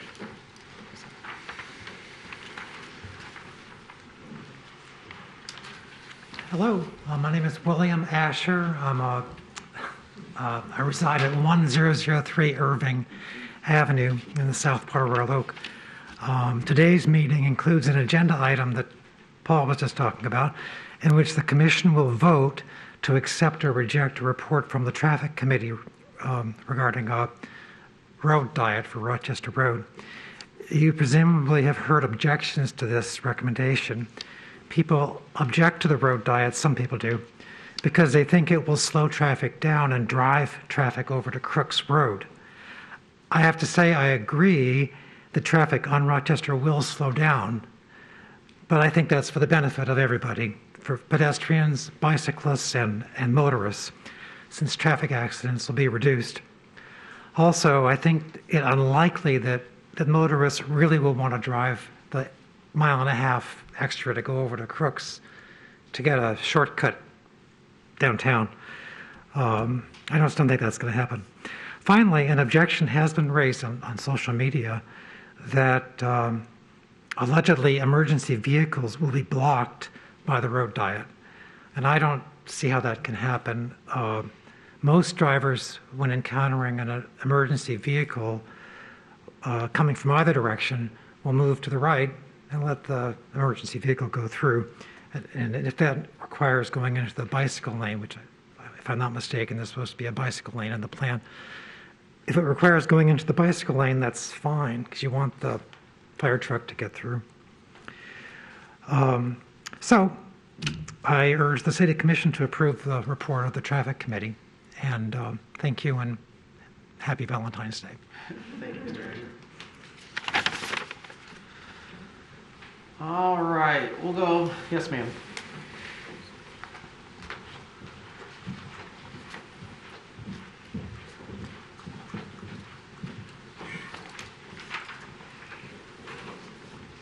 Hi, my name is Gail Agasinski. I live at 1103 Pinehurst. I'm here to speak about the road diet also for Rochester Road.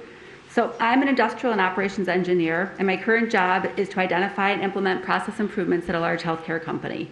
Because of this, I'm always looking for process improvements at work and in my surroundings. And in the case of this proposed road diet, the process improvement is trying to prevent accidents, specifically rear-end collisions. This is called mistake proofing or error proofing. If the primary metric is to decrease collisions, we know with pretty high certainty that this goal will be achieved. However, when you implement a process improvement, you must look at secondary metrics. These are the consequences of the improvement. You want to make sure that the secondary metrics don't move in the wrong direction to ensure that even though you may have achieved one goal, you didn't cause problems or harm elsewhere. And so for both primary and secondary metrics, you should always measure a before and an after. And so I just wanted to provide some examples of secondary metrics that I thought of that are beyond the list that was previously presented to us. So it could be things like additional travel time, additional number of cycles of sitting through a traffic light, how much longer it takes to exit the neighborhoods to get onto Rochester Road, business volume or profitability changes. If this affects traffic, I'd be pretty sad if Julian Brothers suffered a decrease in traffic volume because it's harder to get there. How much traffic switches or diverts to other roads like Campbell or Crooks, and how much traffic will start to cut through the neighborhoods, and therefore how much subsequent speeding and additional accidents might occur in those neighborhoods. I think it is important to preserve the safety of the neighborhoods, and so introducing a situation with the road diet that might increase the cut-through traffic is not preferred. So I have not seen any reports of the outcomes of the past road diets to Main Street or to Campbell, and so I think some sort of comparison would be quite useful. If there are problems after a change, or if the change did in fact create other problems, you need a way to revert to the previous state, and this would not be possible if the curbs are moved and then those crossing islands are installed, as were installed on Main Street. This change does not seem to account for other types of vehicles that stop frequently, such as garbage trucks, delivery vehicles like Amazon trucks, or service vehicles like utility vehicles, which need to block a lane periodically to complete their task. Do you wait behind them? No one ever seems to know what to do in these situations. This does not account for emergency vehicles, even though it was addressed previously, especially emergency vehicles that do need to travel during high traffic periods, especially with those crossing islands in the middle. They can't just shoot down the middle, and there's not quite enough room with the bicycle lane even when you pull over. This change does not account for the possibility of a future public transportation system. I know we have discussed in the past an intra-Royal Oak bus system, and so if we reduce the number of lanes, it would make it very difficult for cars to get past those buses that might be stopping regularly to let traffic on and off. If the goal is actually to reduce urban planning, with the goal to reduce traffic, it doesn't sound like any alternatives are being put in place to the individual cars. So that's things like the bus, or improved lighting, or ensuring that the sidewalks are cleared all winter if we are expected to walk rather than taking individual cars. The residents have said no overwhelmingly. The Traffic Commission voted no, and so it's not clear why we're considering this change without pretty strong support from the residents. I think just one more thing.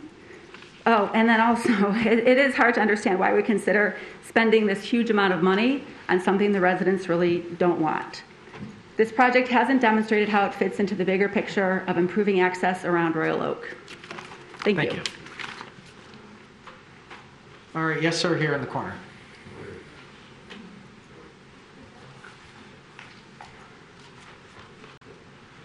My name is Mark Nelson. I live at 354 Detroit Avenue, which is one house off of Rochester Road. I've noticed a big amount of traffic coming to Rochester Road since you did the Main Street road diet. So it has affected me trying to get out of my street. You know, there's way more traffic. If you make it down to one lane, now you're going to have just a long snake of cars, because now you have one lane instead of two. And I don't understand how from Main Street to 12 Mile, making it one lane is going to, what's the effect of that? No one's turning left. You know, you're trying to save, accidents. Nobody's turning left into the cemetery because there's a fence there. That just seems like a total waste of time. And as far as he goes, he says, well, it's going to save us money. If they bring the curbs in, at the last meeting, they said it was going to cost almost $1 million to bring those curbs in. When do you get your money savings? If you spend $1 million and you save $50,000 a year, it's going to take you a while to make that money back. And also, what happens when they back up? The cars back up in front of the fire station there. Now you got to put a spot there where nobody can stop. So now you're going to have people backed up even farther at 13 Mile, just to try and keep be able to get the cars out of there. So if you do decide to do it, I hope you do it and don't bring the curbs in, so that if it doesn't work, which I don't think it will, you can at least just restripe the street and we can go back to the way it used to be. Thank you. All right, who's next? Yes, ma'am.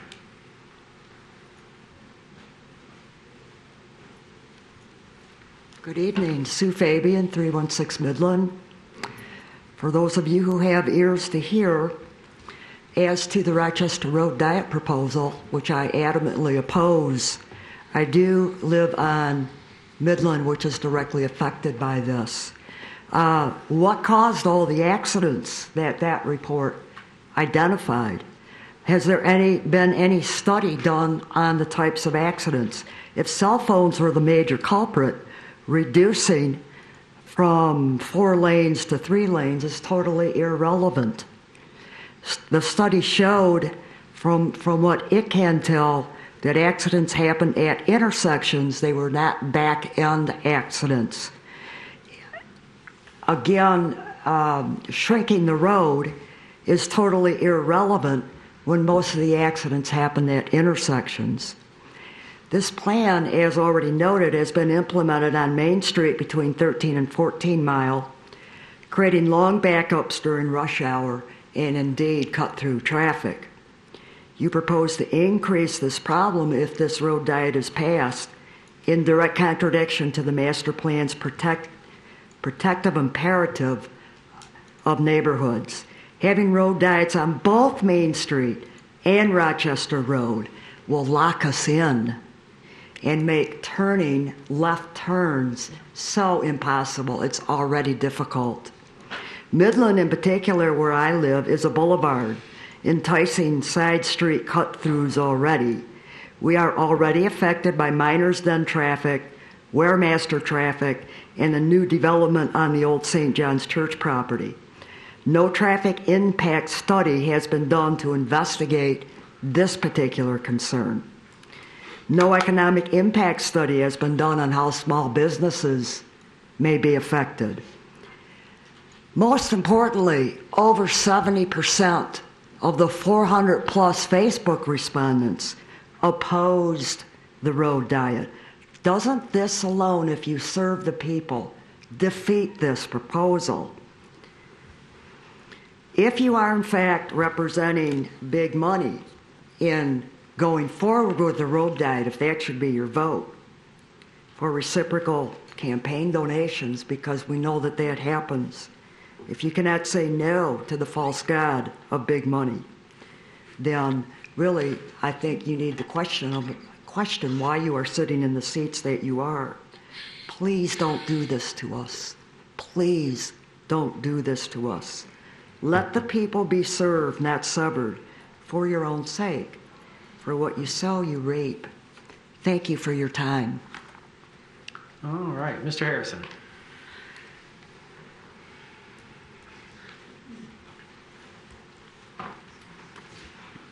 To remove this, it fogs up my glasses. Bill Harrison, 2729 Royal Oak. I'd like to speak on the road diet and the short stay rentals, otherwise known as Airbnbs.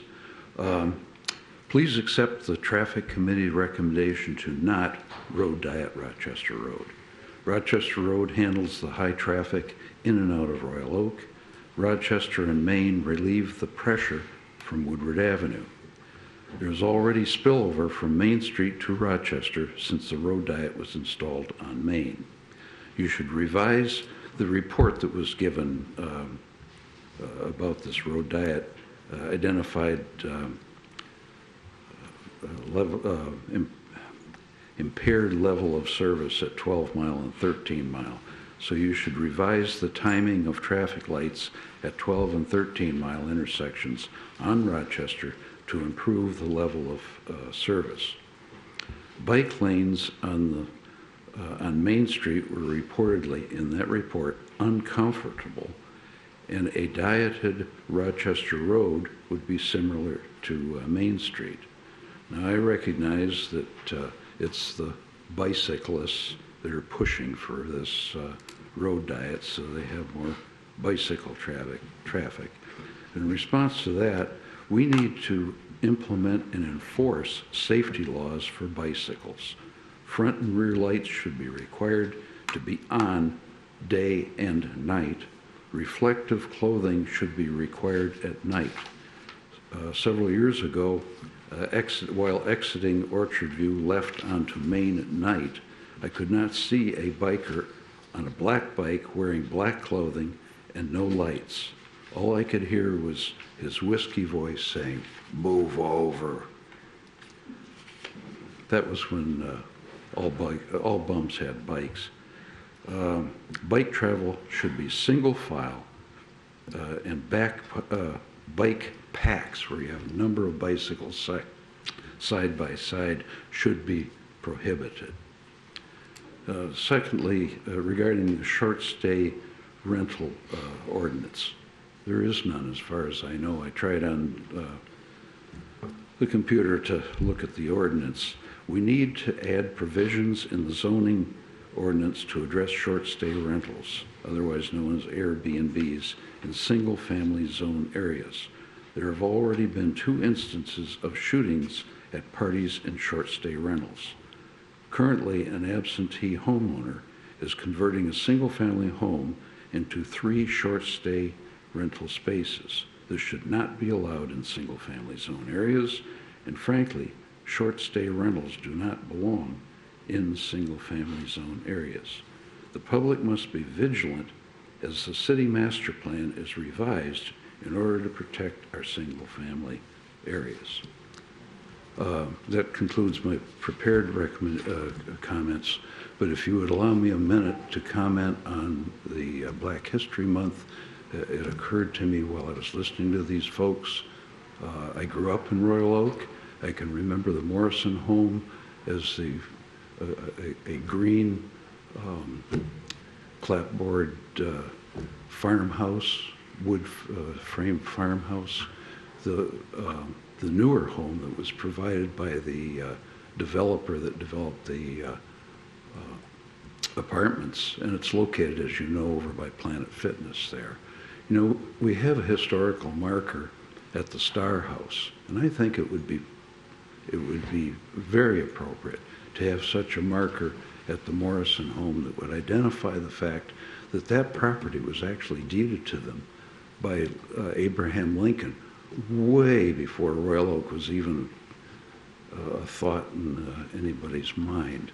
And I think obviously you would have to ask the Morrison family whether they would agree to that or not, but I think it would be appropriate, and it should be done if they agree to that. That's a really good idea, Mr. Harrison. Thank you. Thank you for sharing that. That's actually a really excellent idea. Yes.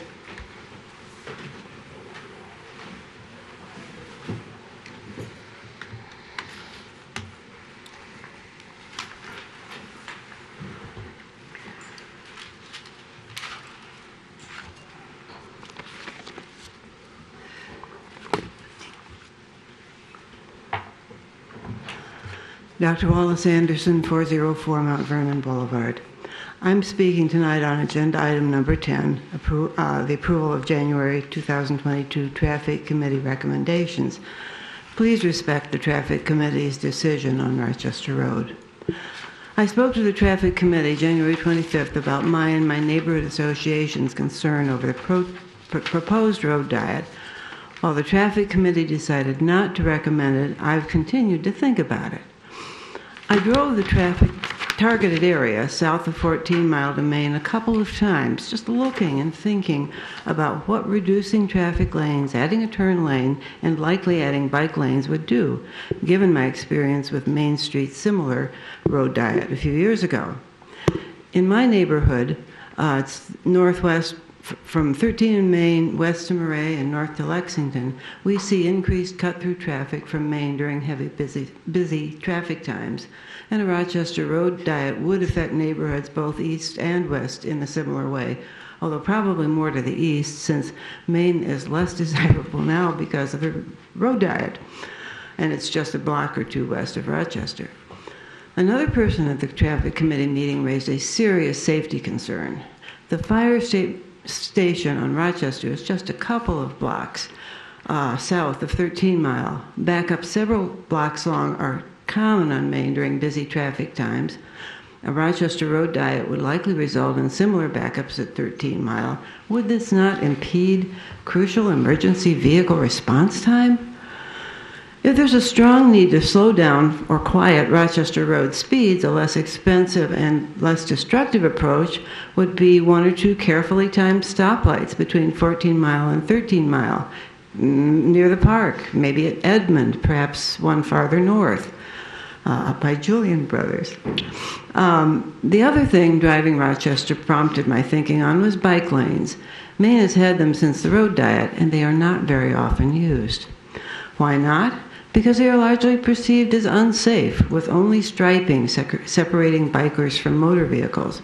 So what about using the funds saved from not implementing a road diet to put protected bike lanes throughout the city by adding plastic bollards to them to delineate them?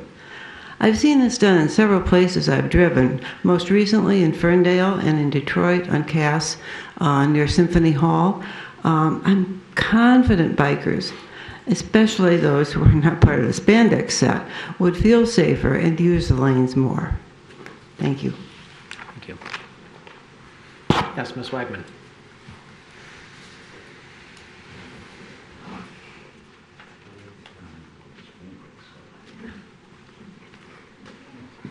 Janice Wagman, Royal Oak resident. First of all, I'd like to thank you, Judy Davids, for taking the initiative to expand the use of our civic alert system.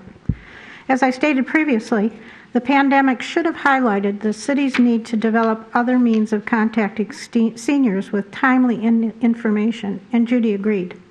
This is a huge first step. The next is to send a direct mailer citywide and dedicate a city phone line for people to sign up. Again, you need to develop a senior database, you getting tired of hearing this? For seniors and their needs. Listening to the Guidehouse presentation, I think it would be an allowable source of funding for this purpose. Speaking of ARPA and Guidehouse, I hope community engagement will be more than surveys. Like the gentleman said previously, seniors don't go online, they don't use the internet. Normandy Oaks and Centennial Commons planning used a multifaceted approach to engage the public, not just surveys. There's 28 million reasons why there should be more. And I agree with the mayor that the public should be allowed to have input. It's our money too.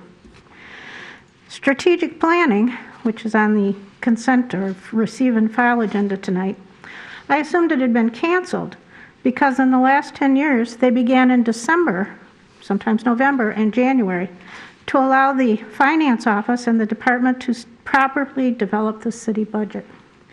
I don't expect this one to be finalized and accepted by the commission until sometime in April, and I'm worried, since Julie Rudd gave her notice and is only going to be working part-time, that the city budget will be able to be developed properly. Finally, I'm disappointed that there continues to be remarks about public commenters leaving.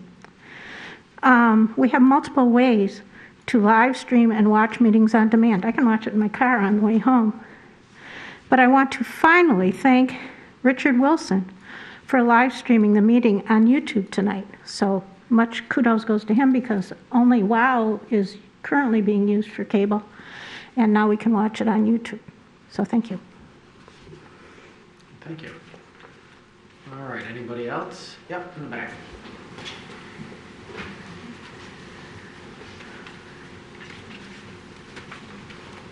Hello, John Gledka, WROK.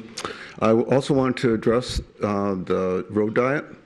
And rather than thinking of hypothetical benefits of it, I think what's more important is the people who practically use the area, in which 70% of the people in your survey said no to the road diet.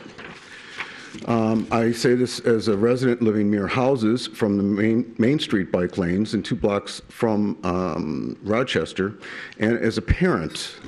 I will say, first of all, the suggested road diet would make pickup and drop-off even more congested at the elementary school near the 13-mile and Rochester intersection, as well as the traffic on Rochester Road. Please know that traffic using the road, traffic entering from the side streets are even more affected than the traffic on the main roads. So I know you go by, you look at like how much traffic is using the road at what particular time of the day, but what's more important is the people that are accessing the road, in which case, once again, 70% said no to road diet. As others have mentioned, the traffic has been rerouted from Main Street to Rochester, making that busier already, and taking that to a single lane would make it even more so. The bike lanes, I live right there, so I've noticed that the bike lanes, the usage on them has dropped off every year since they were first instituted. They seem to be getting maybe not as popular. I don't know why we would need more bike lanes. The bike lanes are underutilized as it is, and they're not used for most of the year at all. And even in the summer, they're not used in hot weather. They're not there on hot days, nor the rain. The suggestion of road diet that restricts traffic on Rochester Road with trees and no bike lanes is even more useless in the face of a $3.8 million cost.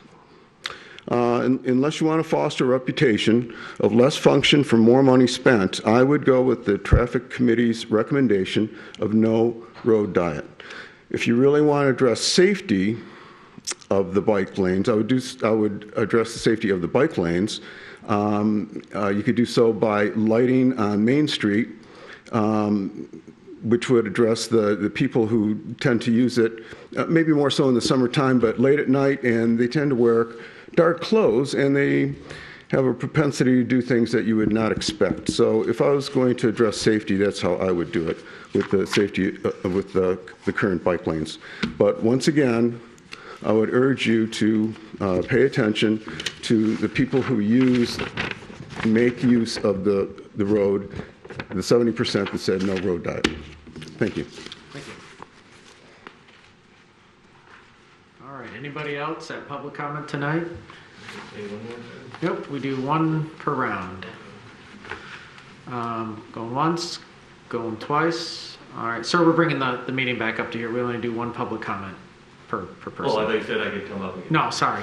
We just do one per person. All right, well, we're going to close public comment, bring the meeting back to this side of the table, which brings us to the consent agenda. Anyone wish to pull anything off the consent agenda? Commissioner Macy? Let's get that fugitive dust report off good. there. Thank you. All right, anybody else?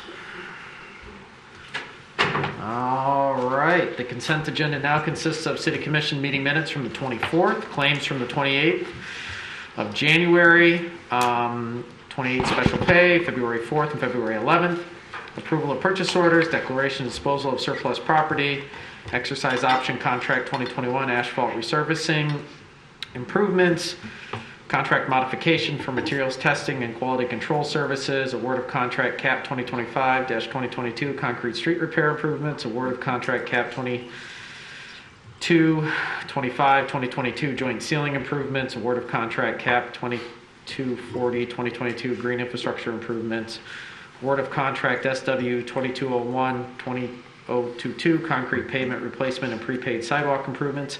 And receive and file the following non-action items. January 2022 investment report, strategic planning session update, winter blast update, January 22, Southeastern Oakland County Resource Recovery Authority quarterly report, and the January 2022 Southeastern Oakland County Water Authority quarterly report. Is there a motion for the consent agenda as read? We have a motion by Commissioner Macy. Is there a second? Second by Commissioner Colo. Discussion? All right, with none, I'll call for the vote. All those in favor say aye. Aye. Those opposed, motion passes. This brings us to the fugitive dust report, previously K2 on the consent agenda. Commissioner Macy, I'll let you kick it off. Oh, you must have a renumbered agenda. Mine says U2, but that doesn't really make sense. There is a dad joke there played with U2, but I won't go into any sort of music dialogue. But So we heard about this in public comment, and also this just is a really thorough report. This is just amazing. The Environmental Advisory Board sort of went out and did this work, receiving the complaint in their body, and then taking action on it, and bringing it to us in this form. And I don't think it belongs under non-action items. I think this is something we want to move forward with. And so I just thought it was worthy of coming up here for a discussion, and I think asking staff to move forward. we had a similar discussion a while back when it came to some of our construction fencing ordinances years ago, where, similar, not the same, but we were talking about mud and runoff from these construction sites going into the sewer system, which, had obviously issues for stormwater, but also that sort of is carried out to our precious lakes here in Michigan. And so we, had people, obviously enforcement is always part of it, but part of that ordinance now is to make sure that that stuff is contained within the construction site and things are laid down to catch that stuff. And this is, to me, seems very similar, except for it's in the other fluid, which is the air above us. Air is a fluid. I'll argue that point over and over again. Just one of the scientists. Hey, I'm a failed physicist. I appreciate the Environmental Advisory Board. I appreciate the three of you coming out tonight and highlighting it and the work you've done on it. I had a chance to review and look at it, and it's pretty thorough, and it's not like we're, pulling this out of thin air.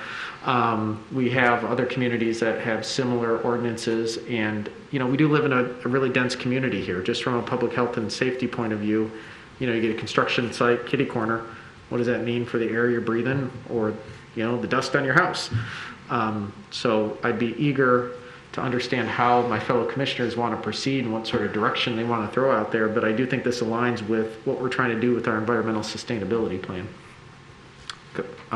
Commissioner DeBuck, I think you had your hand. All right, thank you, Mayor. This is really excellent work from the Environmental Advisory Board, doing exactly what, a few years back we rewrote the ordinance that establishes this board to really make them a substantive advisory committee to bring forward proactive ideas for the city to be more environmentally sustainable and protect the public health. So this is perfectly aligned with the purpose of this board, and I think we should take the recommendations seriously. I know we have had conversations in the past about fugitive dust, and particularly concerned about lead during demolition. I spoke with the building director, and he said we do have an ordinance on the books, but our ordinance is woefully inadequate when you look at what some of our other neighbors are doing as far as taking things to the next level to protect public health. So it is similar to what we did with the construction fencing, which took a few phases to get to a good place. But I think now it's one of the most substantive things that we've done with regard to construction to reduce impact on quality of life in the neighborhoods. Yeah. So I would like to take this in kind of the same direction. We have an excellent report that inventories, one, the threat to public health, the public benefit in addressing fugitive dust, and then brings forward some best practices as far as what neighbors have done. And I think that is a great starting point, for the city attorney to work with the building department to identify, what is going to work for the city of Royal Oak. And unless I'm wrong, I would definitely want to get clarity on this, and I'm not sure if the city attorney knows offhand, probably hasn't memorized all of our codes yet. But in referencing that we already have something on the books, all I see is under disturbance of the peace, construction activity, At all times, necessary steps shall be taken to ensure that dust, soil, or other materials should not become airborne and travel beyond the construction site property lines. That is all I see. That's in, what am I looking at here? 278-36, or sorry, -37. And if that's it, I think we can do better, especially looking at what some other communities have done. Now, if it's a question of enforcement, cost of enforcement, I know that, the department can get shorthanded, but I also know that the building fund is tremendously overfunded to the point that we're going to have to reassess our fees, unless, of course, those fees are being put into the cost of running the department to protect quality of life in the city of Royal Oak. So I would like to see, what we can learn from our neighbors, in beefing up this ordinance a little bit to ensure that we're protecting air quality while also still recognizing that development's going to happen, demos are going to happen, but they shouldn't come at the cost of the public health. So with all that being said, I'll move to direct staff to take this report and bring forward some recommendations for the city commission to discuss with regard to fugitive dust ordinance. Motion by Commissioner DeBuck. Is there a second? Second by Commissioner Colo. Discussion. We'll go with Commissioner Bruce. This is an excellent report. I recall a couple of years ago, and I can't recall specifically when, an issue arose brought to our attention by one or two residents, not so much with the impact of lead, which of course is a hazardous substance, but with asbestos, because we have enough old houses with asbestos insulation. Our house had asbestos roofing at one point. There's asbestos tiling, siding, tiling. And not a whole lot of it is left anymore, but it's still out there. So I know that at the time, we recognized that there were definite EPA promulgated standards for airborne asbestos for demolition and for all kinds of other activities that might occur outside. And I'm just assuming that when we go forward with this and take into consideration changes in our own ordinance and beefing them up, that we don't limit it specifically to just lead, that we look at all other hazardous substances that might be airborne. Asbestos is of course a metal and it's heavy, so it's not as, it doesn't fly around as much as a lot of other stuff does, but there's potential there. So I just want to be sure that we're not limiting ourselves to just lead, but to any other hazardous substances that might be in the building materials that are impacted by the demolition activity. Commissioner Hunt. Thank you. Commissioner Perush touched on what I was about to speak on. There are so many different substances that can be airborne, asbestos being one. And I know that the former Eagle, it's a new department now, I believe, from the state of Michigan, may still be Eagle, I'm not sure, that lays out specific guidelines and how to contain such material. And it's more for municipalities and governmental entities when they're doing governmental demolitions and tear downs. But it could work in this instance. And I think it's a guideline that should be looked at because it does do a good job of laying out what it takes to contain these types of materials. And again, thanking the Environmental Board for putting this study together, putting together this report. I'm sure it was a lot of work, but it's beneficial and something that we need at this time. Mr. Cole. Thank you, Mr. Mayor. So I'll echo everything else that's been said. I mean, this is amazing work. This is this study, there's so much detail in here. It's so great to see. And actually, when you all were talking, I wrote in my notes, there's just a wealth of talent on the EAB. So, congratulations to you all for the work you put into this. I mean, being a dedicated group of volunteers is not easy. I'm sure you all have a lot of things you'd rather be doing right now. But, thank you for being here. One thing that I do want to hit on tonight, though, is we see in the report saying that, this isn't on the Department of Public Service wouldn't really necessarily take care of this, right? This is a building concern, but I do think that there is the building department has a lane that they stay in, right? They look at codes and, building codes. I think we're looking a little bit outside of that. I think with this ordinance, I do want input. I want to make sure that whenever building looks at it, and Mr. Leal looks at it, then it does go back and say, you know, are we hitting on what we had originally intended to do? So I do think it'd be beneficial if Mr. Filipski is involved in this also, or potentially, you know, I don't know if it means going back to the AAB, then coming back to us, or maybe just Mr. Filipski could do it, but I think there's a benefit to making sure that there's someone looking at it from an environmental standpoint and not just a building and legal standpoint. Yeah, and I think on that note, I think what would be helpful is, I mean, we always come out of the gate presuming that, you know, all builders and developers are all just, you know, bad people. I'd say in general, that's the position we have to take because, you know, from a cautious point of view, they're there to make profit. They have a profit motive, right? However, when we were talking about the fencing ordinance, we actually had a local developer come in and say, yeah, please do this. Please, you know, there are things that we need to do as a community to make it better. And now this developer lived in the community, so I'm sure that persuaded his position.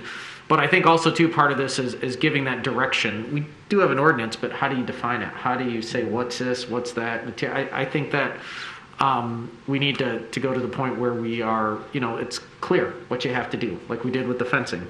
You know, this is exactly what you need to do. This is what you have to contain, and it can be observable.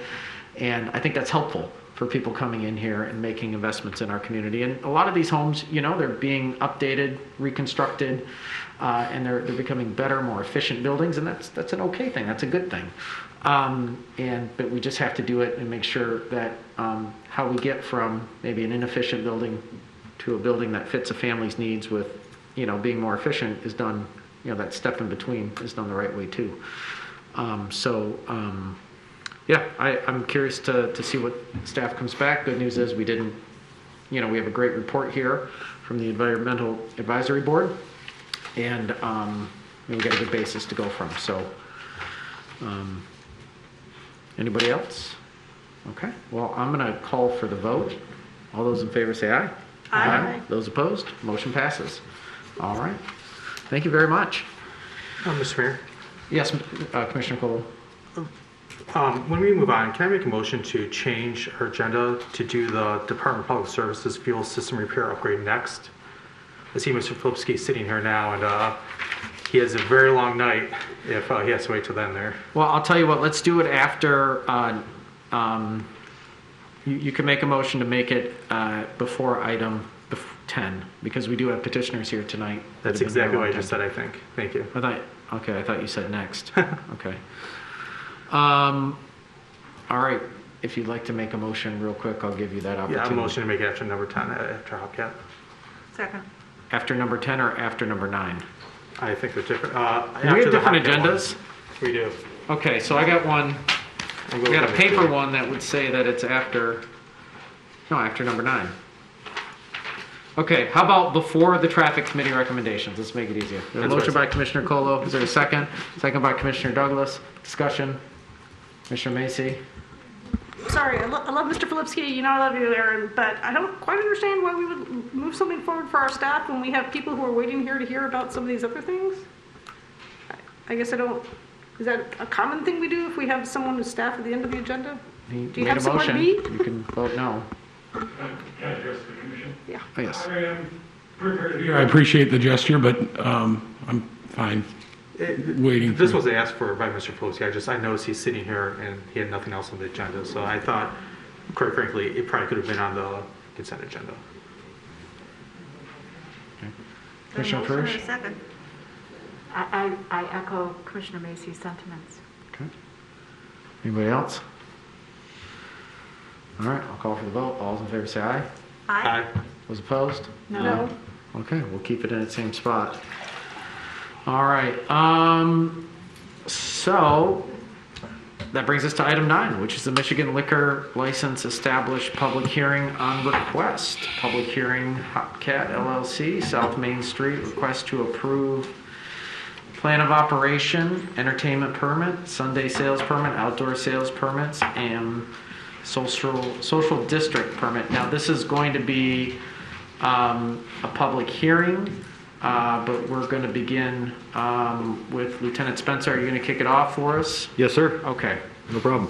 Thank you, Mr. Mayor, members of the City Commission. The Royal Oak Police Department received a request from Hopcat Royal Oak LLC to transfer ownership of a Class C liquor license, which is currently in escrow from the old Mongolian Barbecue located at 450 South Main Street.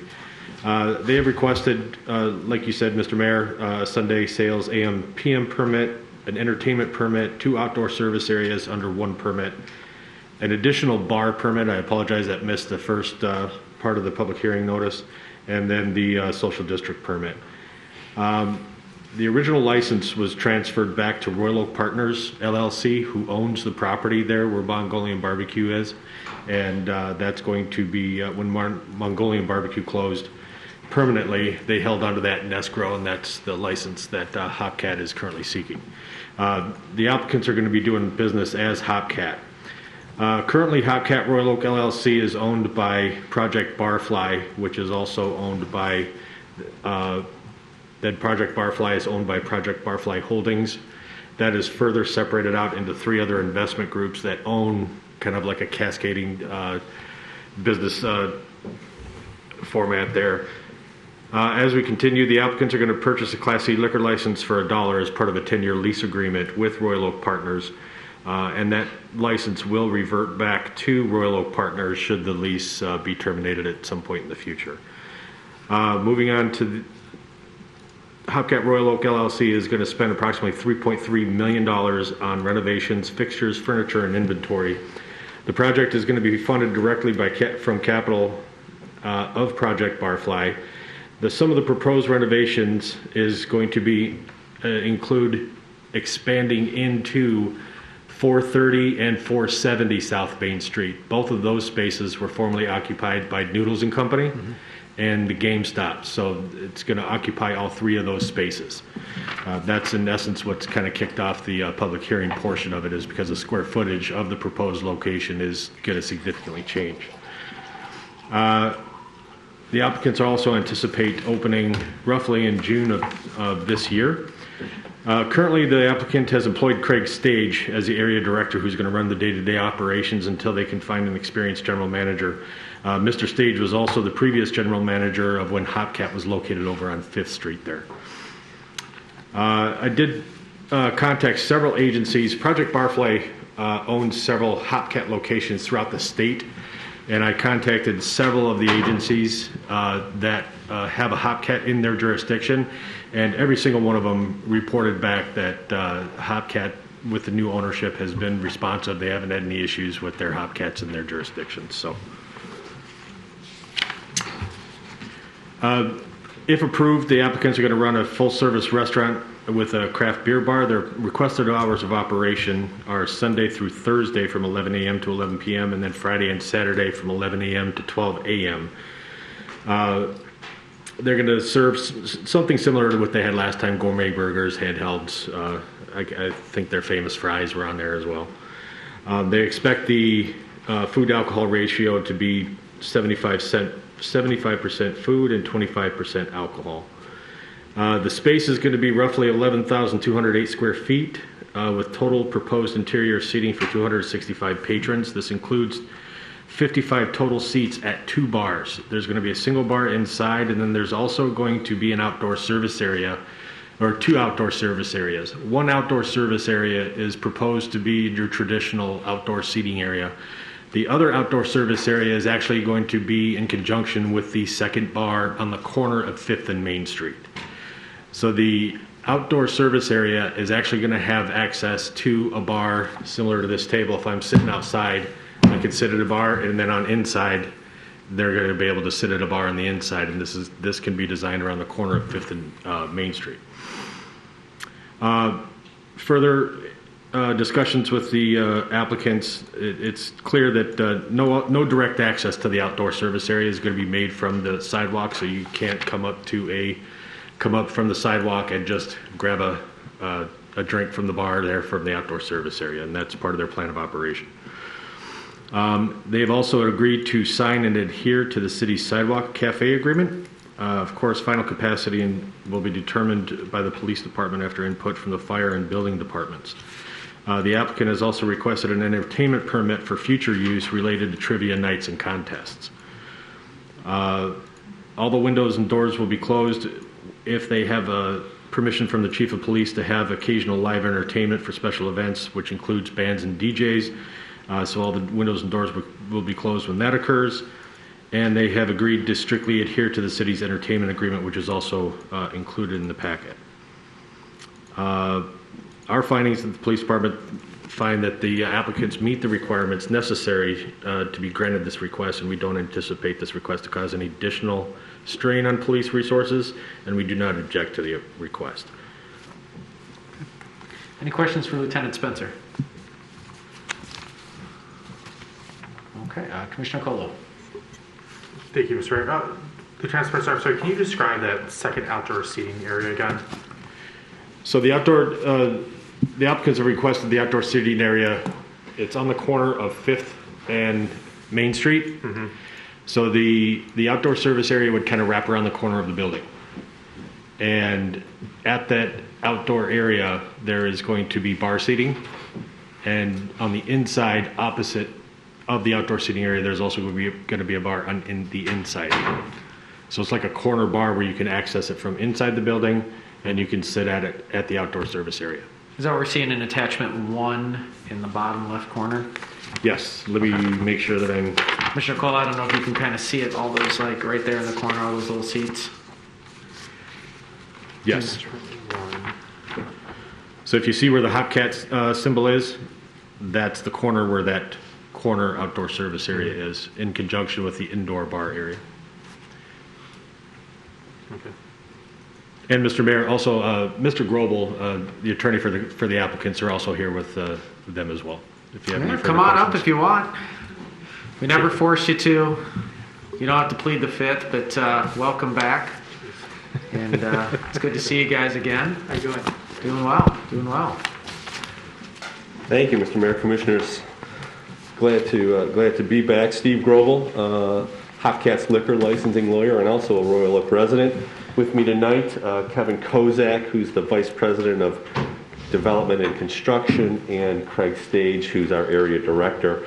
Lieutenant Spencer covered it pretty well, so just a couple of more highlights for you before we answer any questions you may have. So, as he mentioned, we're taking over the vacant spaces that were Mongolian Cafe, the GameStop, and Noodles. We're spending over $3 million to renovate and furnish and equip this restaurant to bring it to life. And once we're up and running, we expect this is going to bring over 100 jobs, both full-time and part-time, to the city. They take about 45. It takes about 45 folks per shift to run a Hopcat. So if you visited the Hopcat before when we were on 5th Street, it's going to look very similar and feel very similar. It's a very similar menu. The burgers and salads and our fries are still there. And it's the same management team, actually. Craig was the manager at Royal Oak. He's now moved up. He's the area director, but Royal Oak will be one of his stores. Kevin was in place before. So it's the same folks. We're familiar with Royal Oak. These are experienced operators. These are essentially the same folks coming back. As Lieutenant mentioned, we're about 75% food, 25% alcohol.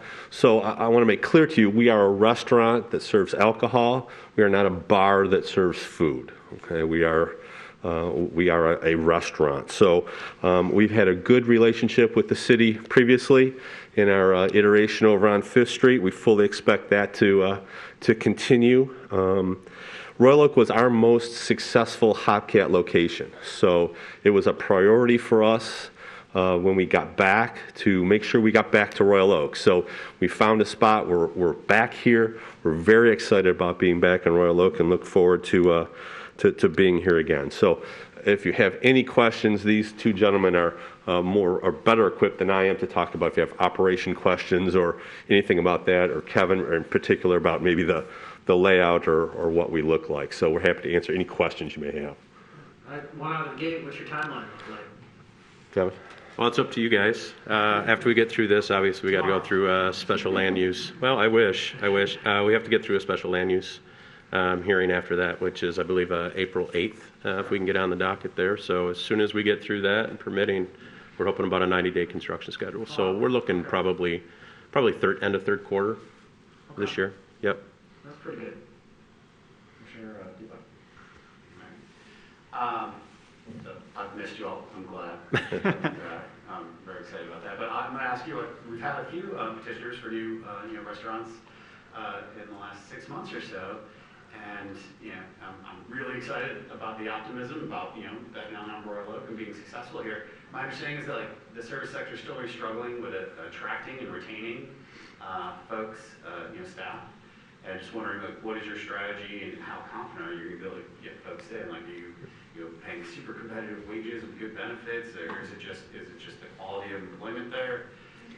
Yeah, so a lot has changed obviously in the last 2 years, and I think competitive pay has been one of the biggest things that's changed.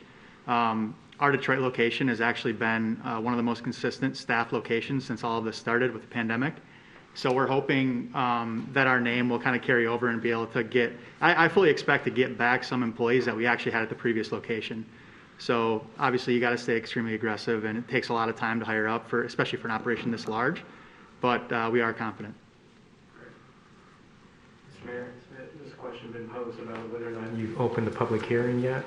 Well, typically what we do is we let the PD go through their report, and then we let the petitioner come up here, explain a little bit more. Okay. Then we open up the public hearing, because then the public kind of has a little bit more information. Yeah. Okay, any other questions from this side of the table? All right, well, I guess we're going to open up the public hearing now. Great. And then we'll see if we get anything from public comment, and then we might bring you back up to answer a few questions, but let's see where it goes. Thank you. Thank you. All right, I'm going to open up the public hearing. The same rules apply as they do for public comment.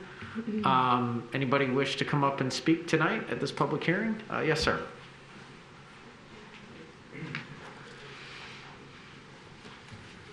Thank you very much for seeing me. My name is Stephen Heisert. I live at 100 West 5th Street, which is directly above the new site. I'm on the board of directors for the association, but I can't say that I'm speaking for everybody. But what I want to say is that we have two issues in regards to the site plan.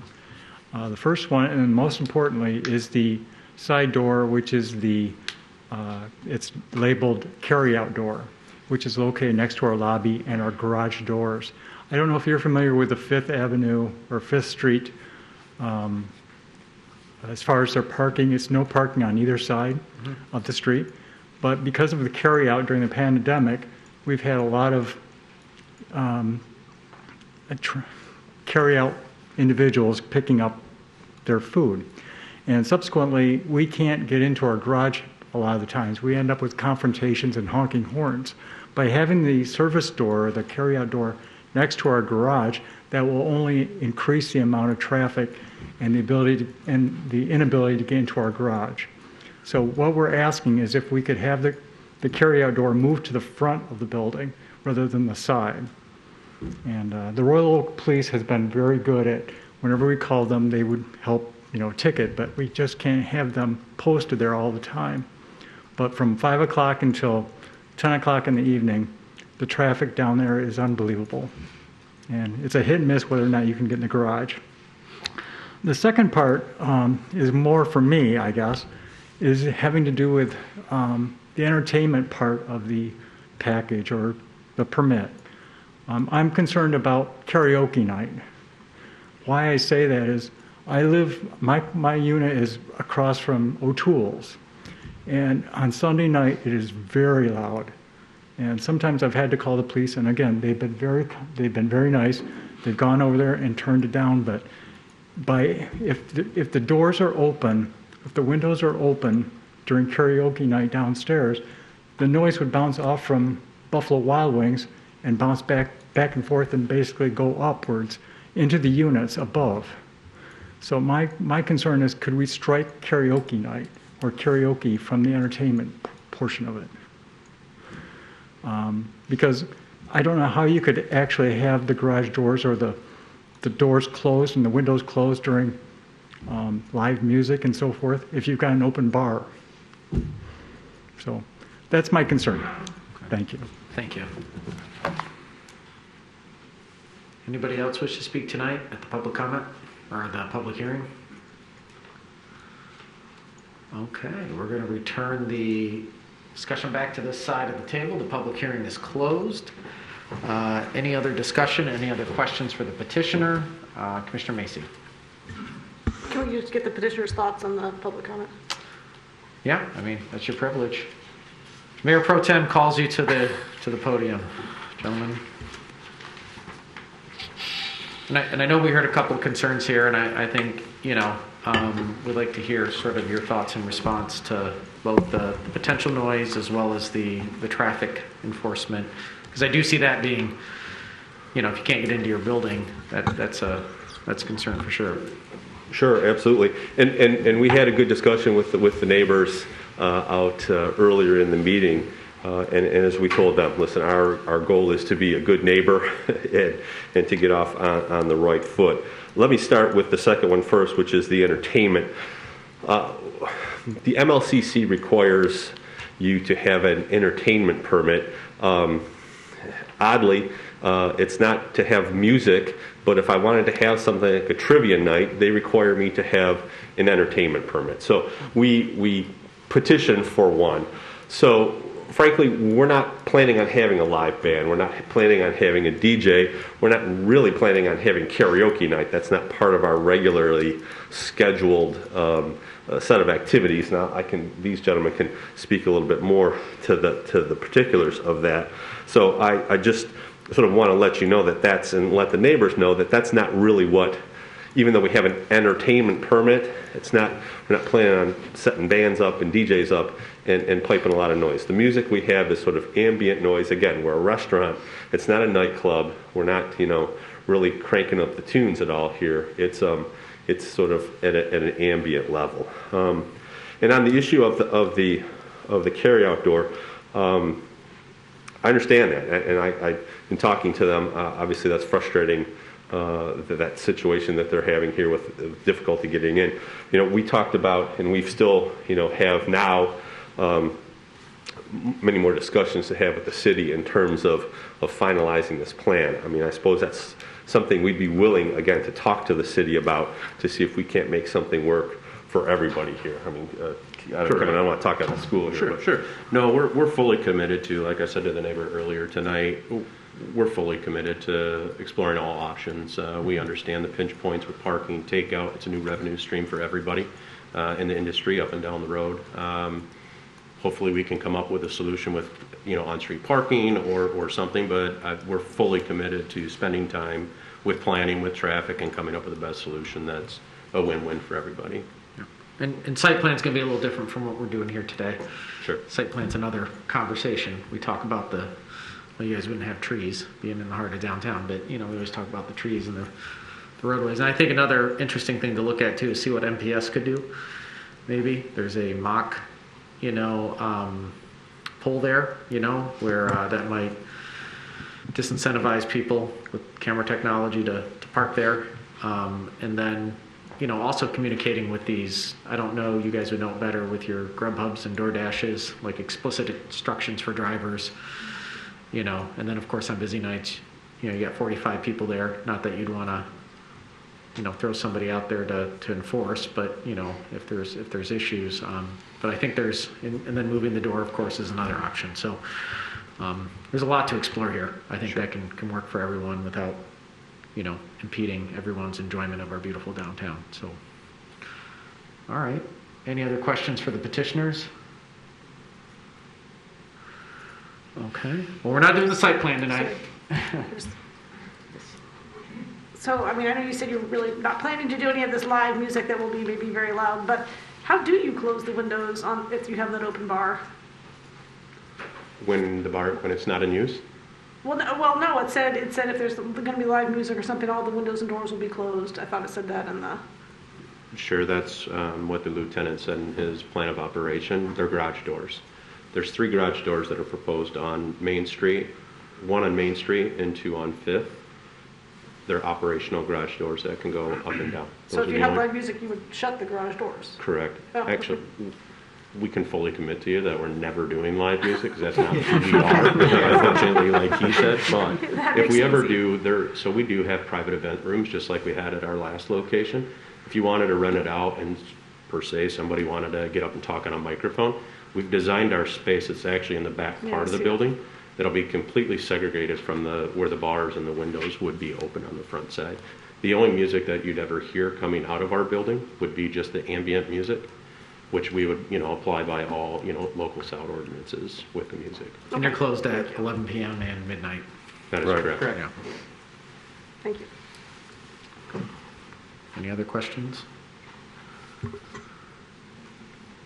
Mr. Colo. This one's really important. The people who had free atomic prize last time, or cosmic prize from the last time you guys opened, is that still being honored?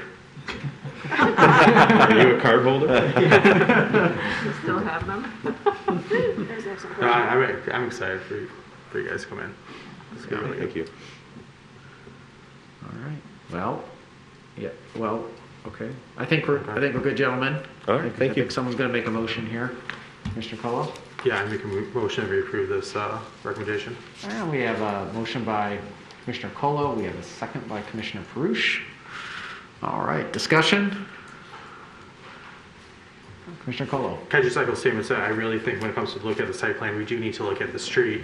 There's a lot of solutions we can come up with. Yeah. If it's, making, and we do need maybe this is a great location for a quick pickup zone within our city. If we make this one way, that's a entire lane that we can use. So I think there's a lot of different creative solutions we can come up with at this table tonight.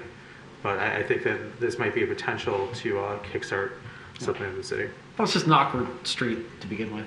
Kind of goes dead ends. You got pedestrian traffic. You got a lot of stuff going on, and probably ripe for some creative people to come up with creative ideas. Yes, Commissioner Douglas. And I would just add, if I were sitting on a summer night at that outdoor bar on the corner, I don't know that I would be thrilled to have a bunch of Grubhub drivers stacked up in the lane there picking up their orders. Yeah. Just an observation. Yeah. I think there's some solutions here, that aren't, terribly impactful to the business, but also are impactful to the residents. So, and I mean, the fact that we have this big strip of space, Mongolian Barbecue, decided to close its doors, and Noodles and Company moved to a right-sized location, and now we have this whole swath here that's going to be taken up by, Hopcat, who was here before and had a good run, and I think really well received by the citizens of Royal Oak. I'm not going to say I'm convinced that it was the highest grossing Hopcat because of Commissioner Dubuc's attendance, but we did spend some time there. I may have partaken. Yeah, I think this will be a good thing, and we'll take care of the site plan at another time with the Planning Commission. So, all right, I'm going to call for the vote. All those in favor say aye. Aye. Those opposed? Motion passes. Congratulations, gentlemen, and we look forward to seeing you open. So much space. Yeah, Commissioner Douglas and I will see you at Planning. Just plan approval after they see us. All right, this brings us to item 10, which is approval of the January 2022 Traffic Committee recommendations. I see City Engineer Donahue is here. Yes, good evening, Mayor and City Commissioners. I'm here tonight to present the recommendations of the Royal Oak Citizens Traffic Committee from their January 25th meeting, which was chaired by Dan Godek, and Mr. Godek is here tonight to offer some comments as well. So I'll go over the 4 proposed resolutions, and of course I'm happy to take questions during or after. I also brought some visual aids tonight just to help with some of the discussion points, so those are up on the monitor here. Before getting into the 4 proposed recommendations, I did want to share kind of an information-only item just to make you aware, and this is related to the I-75 freeway project. We've been meeting with MDOT regularly over this issue, which is the 11-mile on-ramp to southbound I-75. They are planning to move the on-ramp further north towards 11 miles, so that's what's shown in orange here, is the proposed new location. By doing this, you will no longer be able to get onto I-75 from 4th Street, which a fair amount of people like to do. It's an easy way to skip the light at 11 Mile. Probably a benefit to the neighborhood, less people speeding down 4th Street, but also an inconvenience for some. However, it really just comes down to safety. You're going to need to weave across 2 lanes of traffic to stay on I-75 now. So you really need that extra 600 feet of distance in order to safely merge, and we're trying to avoid accidents rather than create them. So I just wanted to share that with you so that you were aware that was coming up in the next year or so once they construct it. The first recommendation from the Traffic Committee is related to Agenda Item 6A, and this is at Greenfield Road at Normandy. We've received several complaints in the past about speeding along Greenfield between 13 Mile and 14 Mile Road. That's a primarily residential corridor, and that mile stretch does not have any stop signs or traffic signals. Because Greenfield is under the Road Commission's jurisdiction, we've been working with them since 2018 to develop a solution. So the Road Commission is recommending that we move forward with a roundabout at this location, and that's shown here on the screen. If approved, Royal Oak would be responsible for about 25% of the project cost, and then we would share that with the City of Beverly Hills for another 25%, and then Oakland County covers the remaining 50% of the cost. We believe this is going to help with traffic calming along Greenfield, and the Traffic Committee is in favor of moving forward with the roundabout. Also, the City of Beverly Hills is in favor of the project. So during our design meetings, Oakland County asked if we wanted to consider closing off Beverly Court at Greenfield Road. So just to reorient you, this is where the proposed roundabout would be. Beverly Court is that rounded kind of circular street that hits Greenfield Road both north and south of Normandy Road. The traffic study performed for the roundabout did not show that there's going to be any significant backups or really any reason why people would use Beverly Court as a cut through. But we do have a concern that some people might try to use Beverly Court just to avoid roundabouts because some people are just freaked out by them and want to avoid them at all costs. So staff sent letters to the 10 property owners who live on Beverly Court just to get their feedback and kind of see where the neighborhood stood with this. We had several requests to move forward, adamantly in favor of us closing off Beverly Court. Even if we don't do a roundabout, people seem to be in favor of that, just to limit cut-through traffic in their neighborhood. And we did not have any objections from anybody who lived on the streets. So therefore, the Traffic Committee is recommending that Beverly Court be closed at Greenfield Road as part of the roundabout project, as shown in yellow here, both north and south of Normandy. The Planning Division is also considering Fry's Park, which are these 2 little quadrants here, considering potentially using some CDBG funds to beautify those and make it maybe a little bit more than just a berm, maybe some green infrastructure, trees. It'd be great to get some sidewalk along Normandy here. So that's a potential future project. We're not quite there yet. Tonight we're really just looking for approval to move forward with the roundabout and to close off Beverly Court. The next item is 6B. We had a resident request a stop sign for east-west traffic on Judson Avenue at Prairie. So that's down here. That intersection is circled. When we did the traffic study, the 85th percentile speeds were at 23 miles per hour and 24 miles per hour. So with such low speeds and no other warrants being met for a stop sign, the Traffic Committee is recommending denial of the stop sign request. The traffic study did show that we had a high volume of traffic on Judson, indicating that it's being used as a cut-through street, probably related to traffic backups up here at 13 and Greenfield. It's just an easy way, again, to cut around that traffic signal during the peak hours.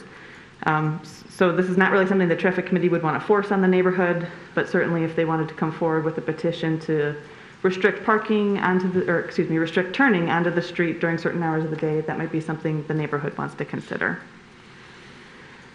The third item is from 6C. This is a pretty simple one where we just have a T intersection at Fairgrove and Hawthorne that currently doesn't have any stop sign controls. And so this is just a recommendation to install a stop sign on Fairgrove at the leg of the T, just to further enforce that you should be stopping there and letting the Hawthorne traffic proceed. And then, of course, item 6D is our big conversation piece in the city for the past several weeks here. So this is obviously related to the road diet traffic study performed for Rochester Road, and this goes from Main Street to 14 Mile Road. So I kind of showed it here in the figure from the report, just the extent of that. It's a fairly controversial issue in the city. We posted information on social media to get the public's input on this item, in addition, of course, to the actual traffic study itself. I have Miss Julie Kroll with me tonight from Fleece and Vandenbrink. She authored the traffic study and she can help with any of the technical questions. But just to kind of recap the discussion and the findings, we received federal funding to resurface Rochester from 12 Mile to 13 Mile Road in 2023. And we're also planning to resurface the shorter segment from Main Street up to 12 Mile at the same time, so we can kind of get more bang for our buck. Staff needs to get moving on these designs. We need to finish these within the next 6 to 8 months in order to meet MDOT's timeline for bid letting and kind of getting a competitive bid for this project. So the Road Commission for Oakland County and MDOT previously recommended that the city implement a road diet on Rochester Road. This was back in 2011. They did a traffic study of Rochester Road throughout all of Oakland County, not just Royal Oak, really looking at access management. So it wasn't just about road diets, it was about, how do you make safer intersections? Where should you eliminate driveways? How can we make the roadway safer? So there were a lot of recommendations in that report, but obviously the most impactful one was a road diet. So at that time they had recommended it. 2011, sadly, is a long time ago. It's hard to believe. Conditions have certainly changed since then. And so staff opted to move forward with a detailed study to evaluate the possibility of converting Rochester Road from a 4-lane road to a 3-lane road. So that would be 1 lane in each direction with a center turn lane. The purpose of the road diet would be to help calm traffic speeds, reduce accidents, provide a larger gap between the sidewalk and traveling vehicles for the comfort of pedestrians. And then we'd also like the ability to install pedestrian crossing islands to help people cross over the road, where you're really just crossing 1 lane at a time instead of trying to get across all 4 lanes as you do right now. The traffic study shows that a road diet is feasible. It has an acceptable level of service at each intersection along the corridor, though we will need to do some traffic signal optimization if the road diet were to be put in place. It also shows a 17% reduction in traffic accidents, and so those things together make it, staff, our recommendation is for a road diet. That's a summary of the data and the traffic study itself. As I mentioned, we also wanted to gauge the public's opinions and reactions to this concept. So on January 12th, we posted information on Facebook, directing people if they wanted to learn more about this to visit an informational webpage. And then there was a comment section on there to kind of vote. Were you in favor or not in favor? And then give us some comments as well. We accepted comments for 2 weeks. The website itself, we got 404 responses. 70% were opposed to the road diet. 29.5% were in favor. And 0.5% did not have a preference. The Facebook post itself had over 16,000 views, so that reached a lot of people.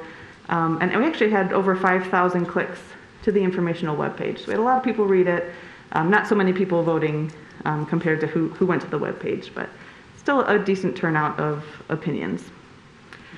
During the traffic meeting itself, we had 11 public comments. We had 3 people in favor of the road diet and 8 people opposed, which is pretty representative, actually, of what we saw on the webpage.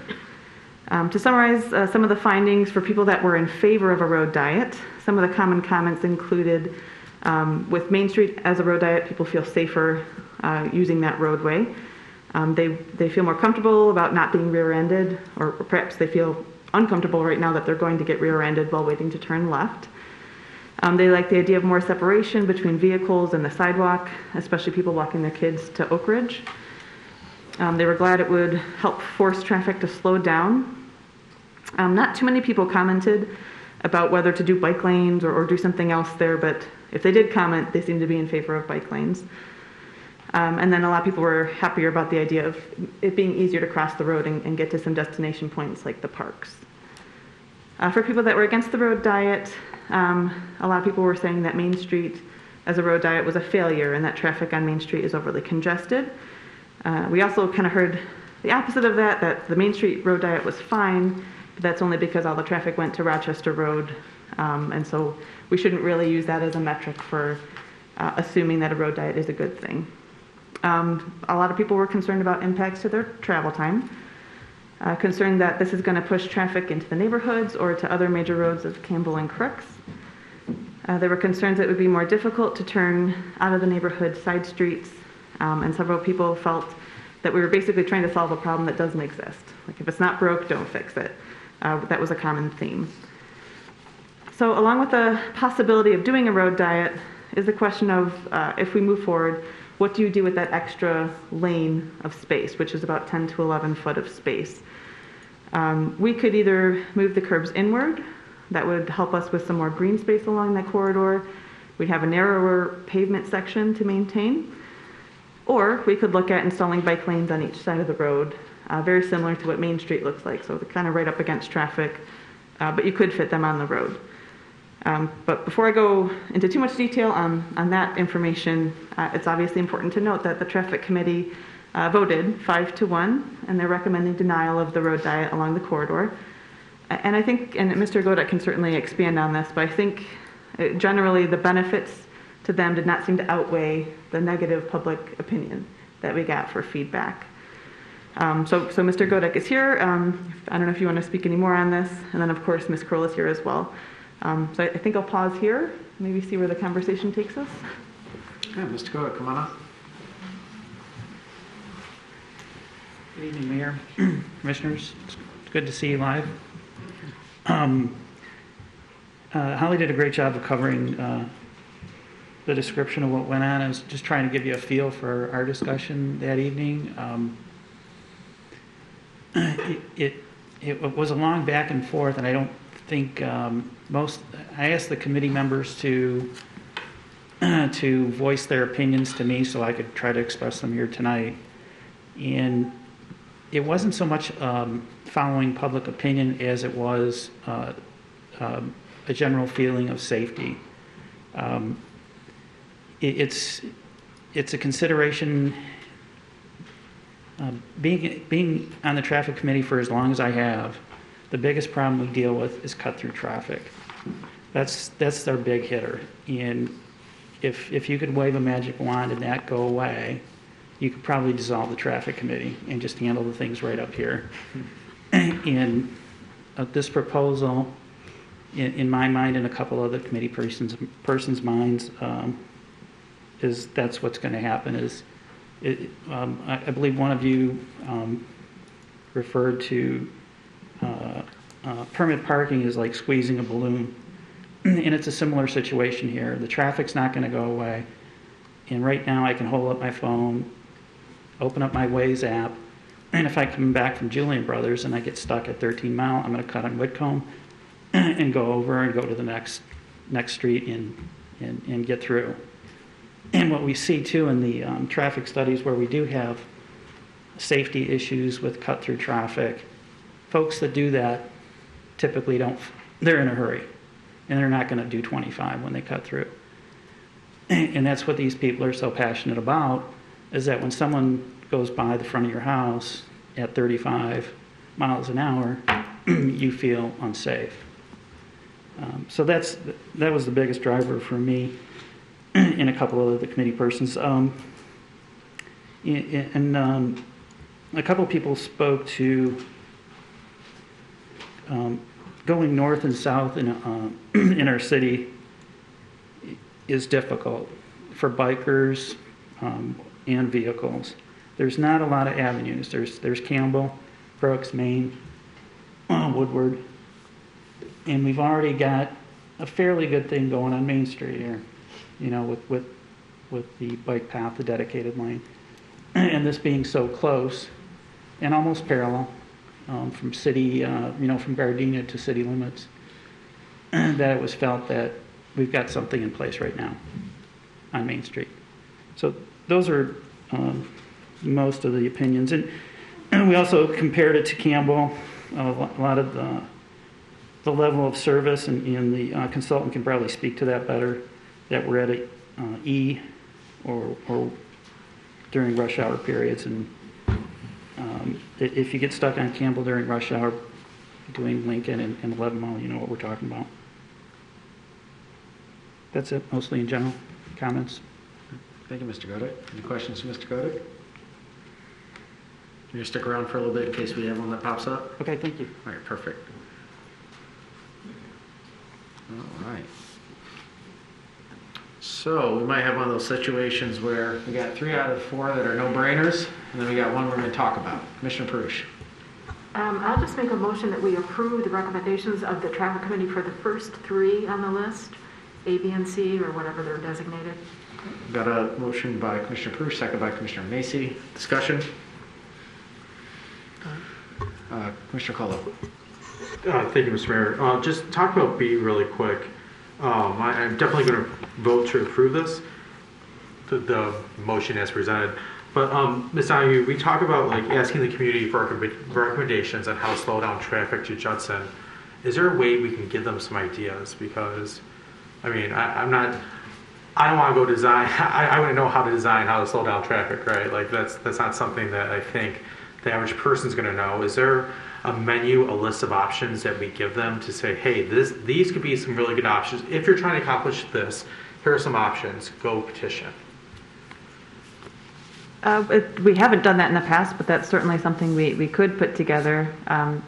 Generally, when we review these items, we send the information to the petitioner, whoever made the complaint, and we kind of leave it with them. Do they want to bring their neighborhood together and bring it back for another request? We generally don't like go shouting to the rooftops to everybody in the neighborhood, but it's something we could do. We've seen that something that might be a potential problem for that neighborhood. Maybe people just haven't really taken the time to complain about, but it is bothering them. Mm-hmm. So that's something we could do if you wish. That just may be a solution to help people know how to help themselves in this case. Anybody else? What a sad we're getting a roundabout. Yeah. Wow. I always thought that'd be more controversial than a bike lane. Wait till they see how traffic actually improves with the roundabout. Wow. Okay. Science at work here. All right. Anybody else? All right. I'm going to call for a vote. All those in favor say aye. Aye. Those opposed? All right. Those 3 are passed. All right. That brings us to the interesting dialogue about the Rochester Road traffic calming recommendation.